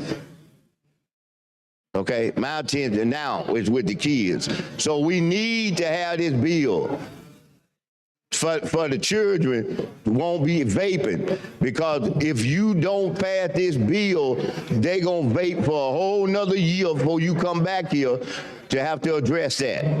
Okay, they're gonna do that. Yeah, and no, I ain't interested, and I ain't gonna be no part, and I'm not gonna support them being able to have an exclusive market for grown people and cutting out half the other people. I'm not for that. I said the same thing with when we were talking about those spirits. They want to bully the ABC board for all the folks get in there and make the money with these 12.5% alcohol things and put them in the store. See? So no, I just wanted to make that clear. To pass, what you need to do is to take that little part out and go on and pass this bill to save these children and be through with it. And then text these folks back and say, I did as you asked me to do. And that is, let y'all keep on doing what y'all want to do to these children and not give these children no rights. That's what you text them back. Because that's what you do when you don't want children to have due process. But like I said before, it's easy when you don't have one yourself. But when one of your grandchildren, one of your children, one of your nieces, nephews, when they get zapped by not having due process, then all of a sudden you're going to get interested in it. It's easy when it ain't yours. I just want to say that quickly. So with that in mind, Senator, I'm gonna turn this back over to you. I've expressed what I think is a solution to handle the overall problem to get you there. Just take out the due process little part. They'll quit calling you. Council side and them, they gonna call you anyway because they hide behind y'all. They had the guts to say anything in the meeting. So I can't eliminate that. But I can eliminate these bullies. That's what I call these principals and all them bullies on black children. I can eliminate you having them bothering y'all so they can keep on mistreating and bullying these black kids in our system when it comes to punishment. Because the Constitution talks about equal protection. But it's unfortunate the kids I'm talking about ain't got no protection.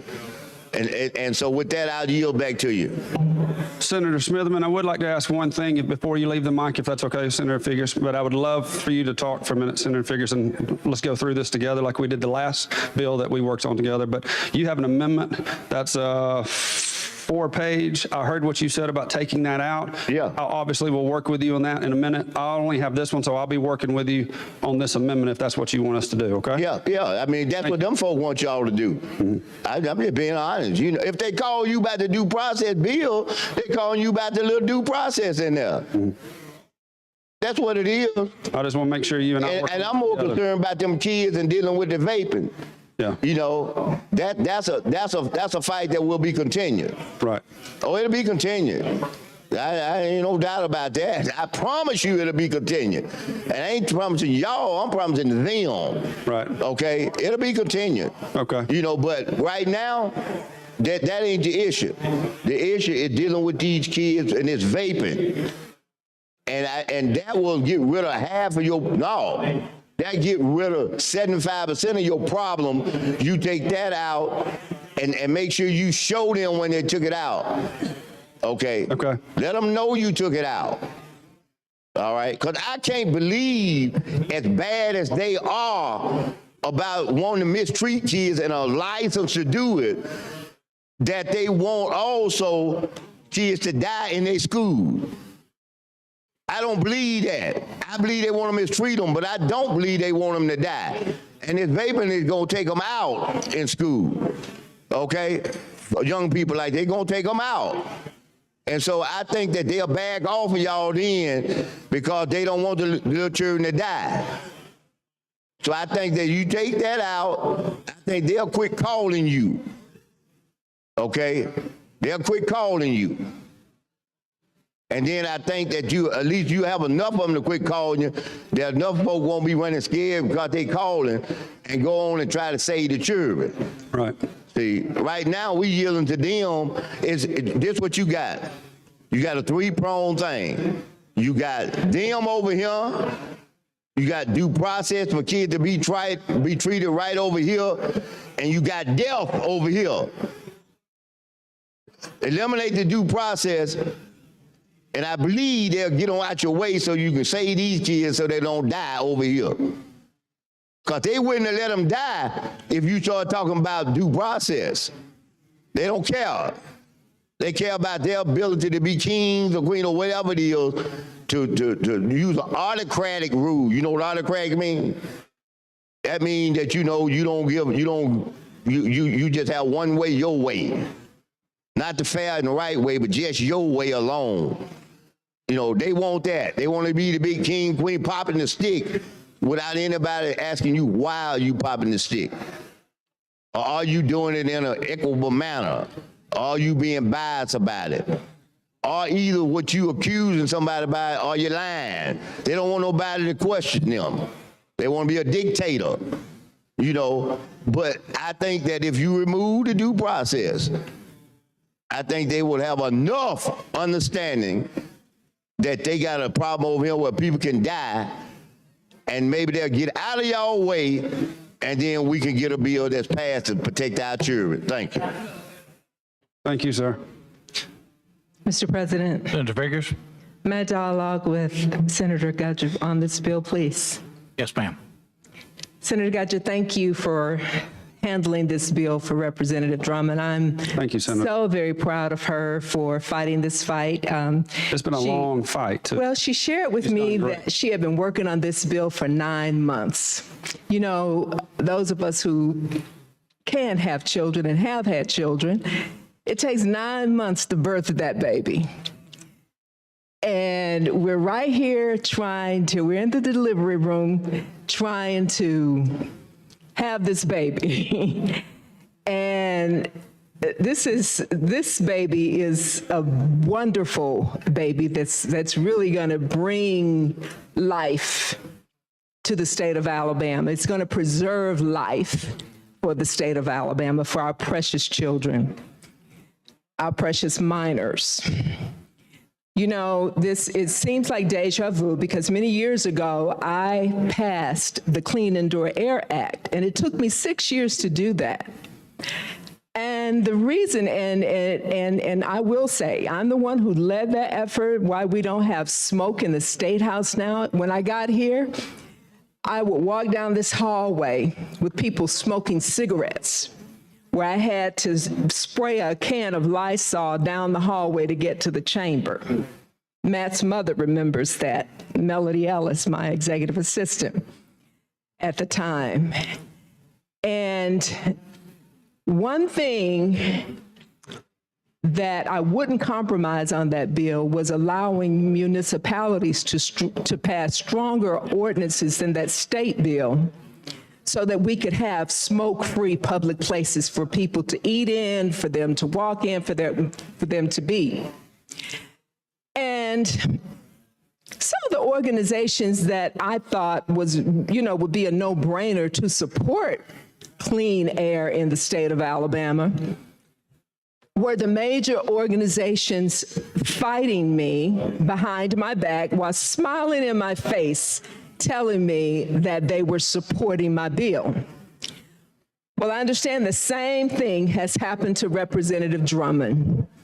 And that is why, to this day, I don't give a red cent or support anything that these three organizations have, and that is the American Cancer Society, the American Lung Association, and the American Heart Association. And I don't know if the Heart Association is involved in this, But I did get my email this afternoon from the Cancer Society and the Lung Association saying to vote no on this bill.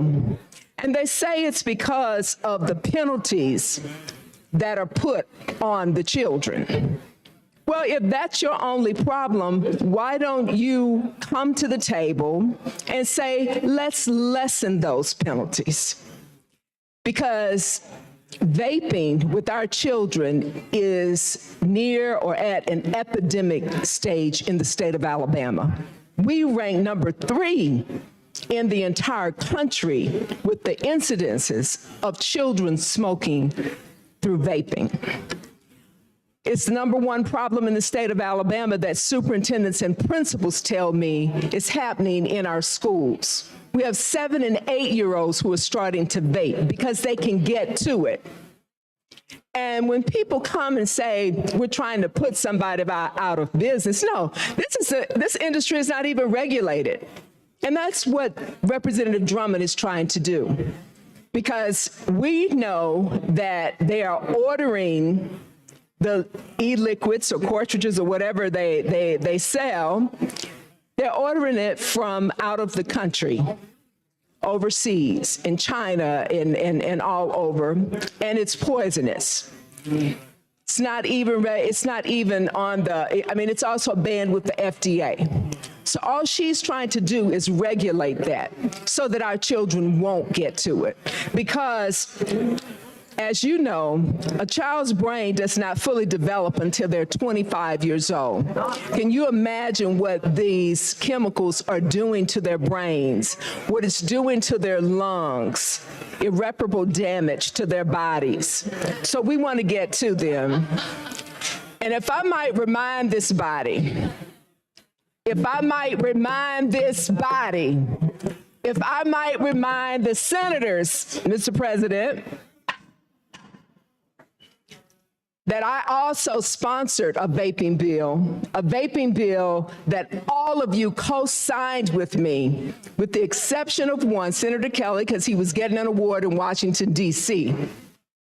And that bill is going to complement this bill because that one does not penalize the children, but it's used as an awareness tool and also as a way to get the parents involved, which Representative Drummond's bill also gets the parents involved as well. We're trying to save our children, ladies and gentlemen. And the American Cancer Society and the Lung Association should be ashamed of themselves. And anybody who thinks that they are doing what they should be doing to try to save every life, to do everything they can to do that, especially our children, you need to think twice about contributing to them in the future, because they don't. So I want to make that known, and I want, and you know, normally when we hear about the Cancer Society and the Lung Association, we think, oh, these are great organizations. They're trying to help people. They're trying to stop cancer. They're trying to save our lungs. They're trying to keep our public healthy. They're trying to find cures for these diseases. No, they're not. Because if they were, they would be supporting this bill and helping Representative Drummond to find the ways where people have issues with this bill to come to some common ground. So I am just asking you to please reconsider this. If you have those issues that really are or can be detrimental or whatever, I mean, if it were left up to me, I would outlaw tobacco as well, because it all, you know, have the tendency to kill others involuntarily. But it is our choice as adults to do what we want to do, and I respect that. Just don't put anything on me involuntarily, which is why we have the Clean Indoor Air Act, and we have the spaces for people to do what they want to do. But this is a whole different area when you're talking about vaping. And our children. Yeah. Well, and our children are getting to, can you imagine a 7 or 8-year-old getting to vaping? And a lot of our parents, we don't know what our children are doing.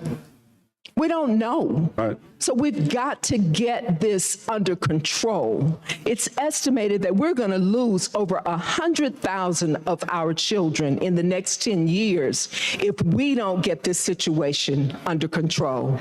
So why not let Alabama be first in this area to let the world know that we care about our children and we're going to do what it takes to protect them. So in terms of saying putting people out of business, we'll sell the right products.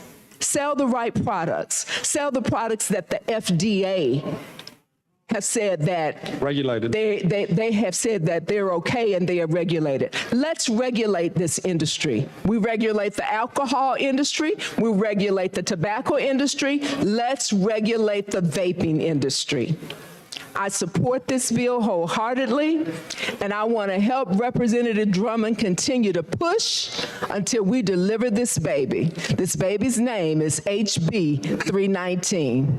Thank you, Mr. President. Senator Figures, before you leave real quick, Senator Figures, I want to say thank you and compliment you on every time that we've brought a vaping bill, which Barbara Drummond and I, Representative Barbara Drummond and I have always brought. You've always supported us, and it's because of the passion and your experience here with the Clean Door Air Act that you just talked about and these other vape bills that you've done. I appreciate that because people don't know how tough these particular bills are and the people that fight against you at that 11th hour every day. So I just want to say thank you for always supporting and being a friend, not only to the children, but also to the clean air. Absolutely. Appreciate Thank you. All right, thanks, Senator Figures. All right, Senator Shelnut. Thank you, Mr. President. Senator, it sounds like others have got concerns on this bill, as I have. I've been getting those calls. So I just ask, could you carry this over at the call of the chair? I think there's a storm coming toward Huntsville. I can see that. I want to talk a minute, and then I will take a think. I'll think on that. Okay. I'll think on that. I will do that. But let me. I've got to wanna talk about this just for a minute. If that's fine. I just want to let you know I'm in the same mindset as Senator Melson, which is kind of scary, but I'd have to be a no right now. Yeah. But I'd ask if you could, at the appropriate time, just carry it over the call. You got it. Thank you for your comments. All right, thanks, Senator Shelnut. Senator Albritton. Mr. President, I'd like to hear comments that the Senate sponsor would like to make on these bills. I'd like to welcome his comments here. Before we even got into this bill earlier, I just wanted to talk a little bit and describe what this does. I'll hit the highlights very quickly because this bill does a lot and regulates a lot. And I wanted to at least talk about the points of this bill before I get off this mic, because we've been working on this bill. Barbara has for 9 months. I have for about 3 with her, but I'm gonna run through this. But this particular bill makes it illegal for retailers to sell all vape products to youth under 21 years of age. That complements Senator Figures' bill that she's already got going. It makes it illegal for youth under 21 of age to purchase, use, and possess and transport all vaping products.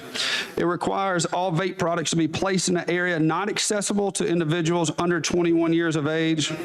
It identifies vape products that do not contain nicotine so that they can be regulated, which we need to be regulated. It regulates the sale of e-liquids, including tobacco substitutes and other products that may be used in electronic delivery systems, including CBD, THC, herbs, salts, and delivered into the body through the inhalation of vapor. It identifies and regulates the specialty retailers of the electronic nicotine. It requires in the production and distribution of the prevention materials. It requires electronic delivery systems and other vape products to be located in an area in a store which individuals under 21 years of age are unable to access. It creates a tobacco licensing and compliance fund for tobacco and nicotine prevention, education, and operational costs, which is we desperately need because there's not enough money in a particular fund that we can go have stings out with ABC and Aaliyah so that we can figure out the bad players and the bad specialty retailers that are out there selling these places from China. It adds members to an advisory boards and the duties of that particular board. And it regulates the sale and distribution of alternative nicotine products and delivery systems, provides penalties for these violations, and it makes unlawful for anyone under the age of 21 to use, possess, and transport tobacco and electronic nicotine delivery systems or alternative. This isn't just a one-page bill. This continues to go on and is in depth and has many different entities inside this bill. Sounds like we've got a good bill there that's moving along. Sounds like we've had a lot of work put into it. It also looks like there's continues to be some issues, whether those issues are dealing with simply fear, concern, misinformation, or whatever. I don't know what the cause is on some of these things, but it still looks like that there's maybe a little bit more work to do on this. I think the bill is important. I think we need to get this accomplished. Vaping is a dangerous matter, especially the younger they get started. But I'm really here for whatever you wish to go. I wanted to make sure that you understand, and my Representative Drummond knows, that this is an important matter that needs to be dealt with, and I believe the intent is to get this dealt with through this session. But with that, I'll leave it to you to whatever you need to, or someone else if they wish to speak. Thank you, Chairman. I appreciate you saying that. And the intent of this bill is exactly what I believe all of us want, which is to regulate this industry, help our children as we go forward right now. So I thank you for having those comments. Senator Gavan. Senator Gavan. Thank you, Mr. President. So I didn't catch all of Senator from Jefferson's comments. I was very clear about my opposition to the bill in Judiciary Committee, though. I expressly invited some amendments from the opposition crowd. My problem with this is on several levels. Our goal should be to protect the children. There's no question about that. We need to clean this up in schools. It is a plague in the schools. I don't have any doubt about that. But as far as the way this is going about and the way this is trying to, and what I believe is unfair competition, and Senator Smitherman made a number of comments along that I concur with. And I think that needs to be cleaned up. If we're going to proceed on this, and we need to have some amendments coming to try to take care of that. But this is a complex issue, and I respect and I think we're all just crazy about Representative Drummond. And I know she's worked very hard on this, but it is still not, in my judgment, in a position where it needs to pass this chamber and become law in its present state. So I do want to join in some frustrations that were expressed by certainly by Senator Figures and perhaps Senator Smitherman, is that there are groups out there, and I've gotten the emails, I've gotten the texts from people I know in these organizations that are good organizations that seem to be that if they don't get exactly what they want, now they are opposed to this bill, don't make any question about it, but it does seem to me that if they don't get 100% of what they want to kill the bill. And I'm not just wanting to, I mean, I probably, once we get through working on this, I probably still won't be exactly what I love. But I think we, just like a lot of legislation, we get it to a point where it's passable, it's workable, and it's good for the state of Alabama, in this case, specifically the children of Alabama. I think that, we do need to solve this problem. I just don't think we're ready to solve it right now. Thank you, Mr. President. Thanks, Senator Gavan. Senator Roberts.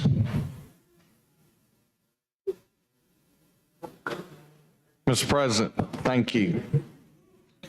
Senator Gudger and I worked on this, I can't remember whether it 19 or 20 when we first started working on 20. And that's when I first got to be around Representative Drummond, and I have the most respect and love for her and for her passion. I have met with opponents of this. I've had UAB do presentations that show x-rays that show CT scans of lungs on our children, an 18-year-old person who vapes, and it looks like a 50 or 60-year smoker or worse. The problem we have is this: vaporized products get down past the lining, past the philia there in the lungs and down into the lining, and are doing irreparable damage to our children. And I'm all for a solution that we can come to on this, but it seems as if we hit a roadblock every time, and I believe we've hit one here that's causing a good bit of concern. I would love to see us get something that is passable. I've had individual schools reach out to me this morning, very concerned that this solution isn't best, that this solution isn't best. And I don't know how we come to a solution that's ultimately passable, but I just want to commend Representative Drummond for the work that she does, and she's carried this flag for years, and I would love to continue to work with and find a solution on this problem. Thank you, Mr. President. Thanks, Senator Roberts. Mr. President, Senator Singleton, I would like to speak to this bill. you recognized? I too have gotten these emails from these American Heart Society and Cancer Society. If they're so concerned in the email about not going after the manufacturer, well, why aren't they trying to push a bill to go after the manufacturer? Don't just hijack this bill and talk about somebody not going after the manufacturer. Won't you bring a bill? Bring a bill with those concerns that you're looking for, and then let us go. So that's why I believe you're being totally disingenuous with this bill, because you had a whole session to get a bill together to go after who you want to go after. They don't want to go after because it cuts their money off if everything has to stop. They don't get the donations if everything has to stop. So let us do what we do. And if people got a problem with this bill the way it is written, if we're talking about being concerned about taking care of the children, then let me offer an amendment to put a sunset on it. Let's look at it for 2 years and see where the bill goes to where it is. Because we're the legislature, we can always come back and change it when we get ready. Let's see what kind of, whether it's going to cause problems in our schools. We get the data on it for 2 years, and let's see where it goes. And allow it to be voted out of here with a sunset on it, and let the American Cancer Society bring their own bill to attack the industry that they keep writing in these emails. Well, the bill doesn't go after the industry. Well, bring me a bill, let's go after. If you bring me a bill, American Cancer Society and American Heart Society, I'll carry your bill to go after the industry. But you don't really want to go after big industry. You don't really want to do that for real. Y'all been around here on these halls forever, and you never gone after big industry, because that's how you make your money. That's how you keep your donations coming. As long as big industry is there, you get your money. Right. So let's stop being disingenuous about it just because you got a phone call from somebody who ain't for real about it for real. I'm willing to put a sunset on this bill, Ms. Drummond, for 2 years, if everybody got a problem with it, and then we can look at it and see where the data goes and how we get it done, and let's come back to the table, and if there corrections need to be done, then we do it at that time. Let's not be pushed by the folks in the hallway when they're not genuine about what they're doing on their jobs. If they were for real about going out the big tobacco, bring some bills to go out the big tobacco. And don't try to hijack her bill to go out the big tobacco. And then tell y'all that she's not going after the industry. Let's go after the industry individually instead of through this bill. This bill is about helping children. And not wait to the 24th hour, right, for this to happen and bring stuff. Yes. I'm with you. You've been around here all the time. You wouldn't come to the table in the 9 months, so I don't want to hear from the American Cancer Society or the Heart Society talking that mess when they make money by not going after the big bill. They get all of their big donations coming in because of big tobacco. You don't want to stop big tobacco for real, then you stop your money. Let's call it for what it is. But they will be willing to tell you about a bill, because if you stop this vaping at the level that you talk about, they ain't gonna make no money off it. They're just trying to keep their donations coming. We gotta be about the children and protecting these lives of these babies. That's what we should be about, not about what big tobacco or what Heart Association in the hallway said. Well, they're a reputable organization. If they were so reputable and they were so genuine, why ain't they bringing a bill to stop it themselves? Or come to the table to help this one out and tell the sponsor what their problems are with it, instead of going around here and telling everybody some lies about what they're doing, being totally disingenuous about this bill and other bills. So what we gonna do? We the men and women in here with the votes, not them in the hallway. This is a colleague of ours who's trying to help. This is a colleague of ours who's trying to help. He didn't have to carry this bill. He didn't have to make it bipartisan. We can all get in groupthink if we want to. But when are we gonna start listening to our colleagues, the people who have a vote in here? The American Cancer Society ain't got no vote. They don't care about, if they wanted to go after big tobacco, they could. And that's enough I'm gonna say, and let's go and get this vote on. Mr. President. Mr. Chairman, Mr. President. Yeah, Senator Gudger. I'll yield. All right, Senator Sessions. Senator Gudger, thank you for working on this. Thank Representative Drummond. Her heart is in the right place, and I support her 100% in this legislation. I think there is just a little bit more work that you would like to do on this.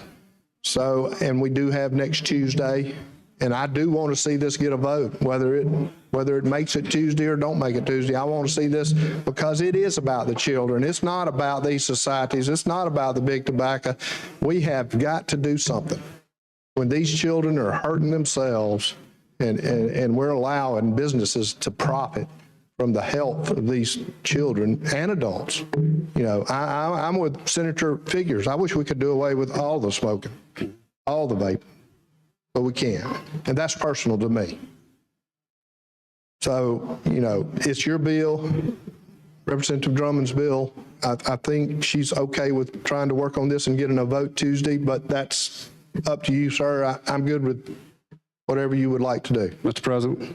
Senator Gudger. I'd like to point out my personal privilege. Can't have that. We can't. Yeah. From that, if I'm on the mic, I just want to take a moment just to say thank you to Representative Barbara Drummond for working on this bill as hard as you have for the last 9 months. Without you, this would not even be here. We would not be having this discussion today, and you have made a difference already just by everything that people have said today.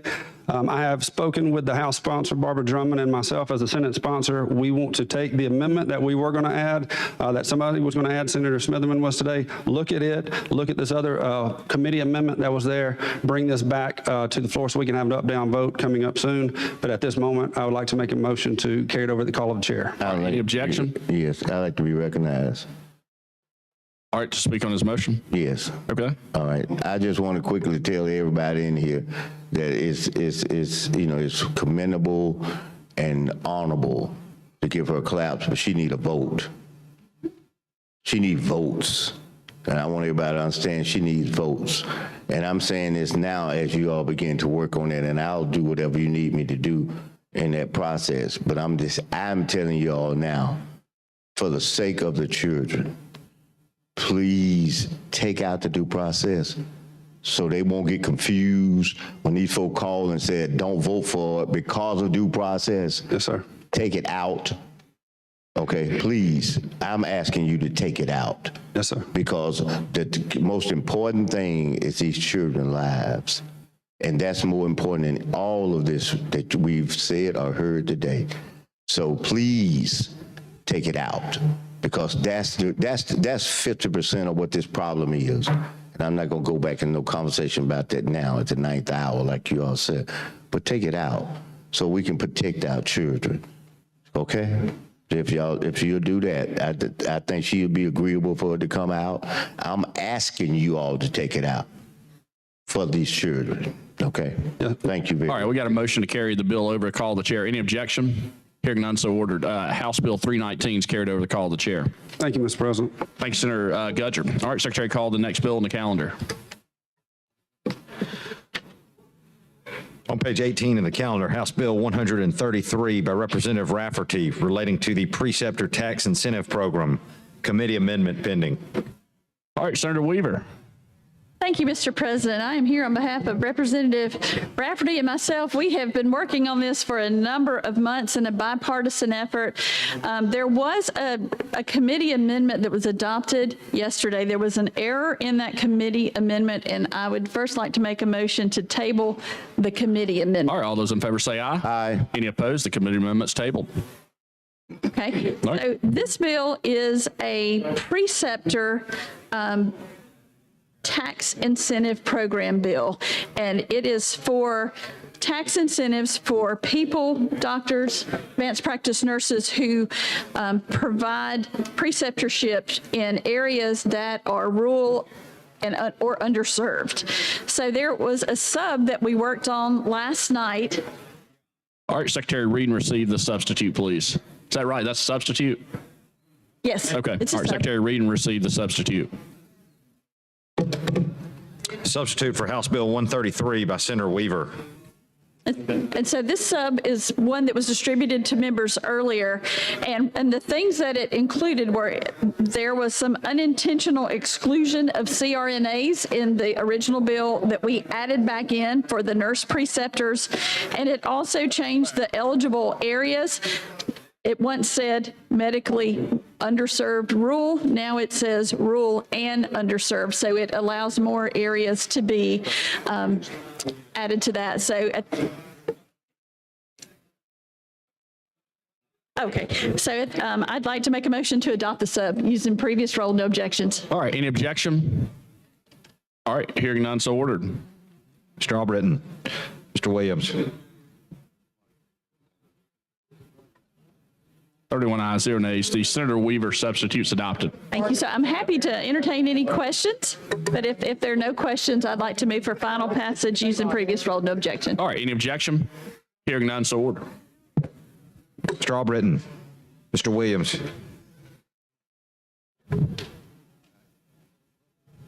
31 ayes, 0 nays. House Bill 133 passes amended. Thank you, Senator Weaver. Thank you very much.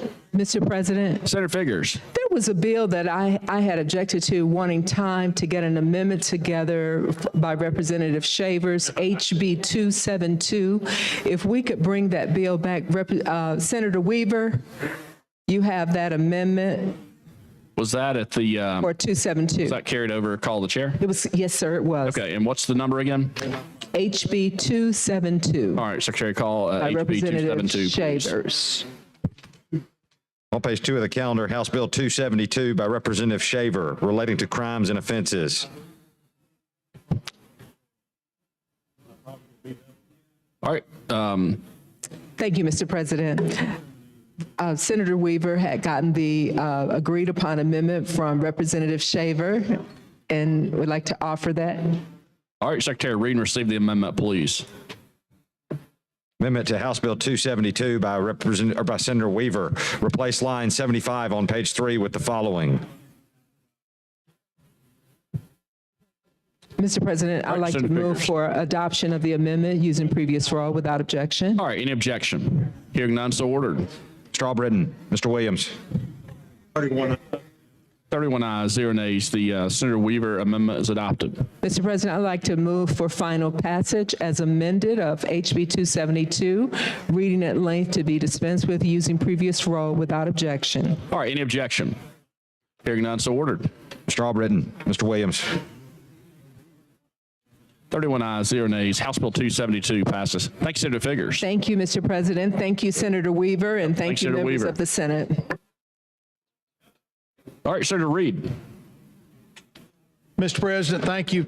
We have a couple of House messages. All right, Secretary, call the first House message.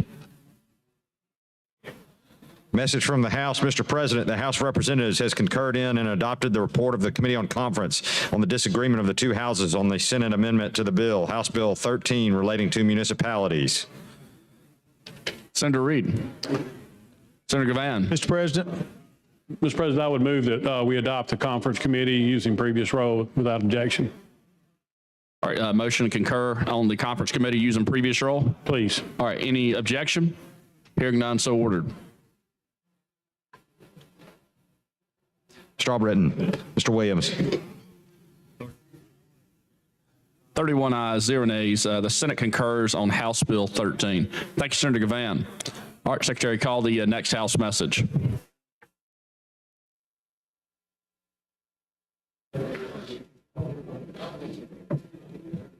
Message from the House. Mr. President, the House of Representatives has amended as therein shown and as amended has adopted the following Senate joint resolution and returned same herewith to the Senate. Senate Joint Resolution 91 designated John Wade Keys as Alabama's first veteran. All right, Senator Butler. Move we concur. All right, would you like to use previous role? Previous role. All right, any objection? All right. Oh, it's a resolution. All right, all those in favor say aye. Aye. Any opposed? Resolution's adopted. All right. Senator Reed. Thank you, Mr. President. Ladies and gentlemen, thank you so much for your hard work today. I know I've heard from several of you that you're disappointed that we're not taking the same postures we did last Thursday when we were here a little longer than today. But as we hear from the minority leader from time to time, work. That's what we want to be doing. So, but at any rate, let me thank you for all of your diligence today, hard work and dedication. We appreciate the working relationship once again with the governor of Alabama who has signed our budgets. And with that, Mr. President, I'd like to make a motion. We stand adjourned until Tuesday at 1:30 p.m. All right, heard the motion. All those in favor say aye. Aye. Any opposed? We stand adjourned. Thank you, Mr. President. Thanks, Senator Reed.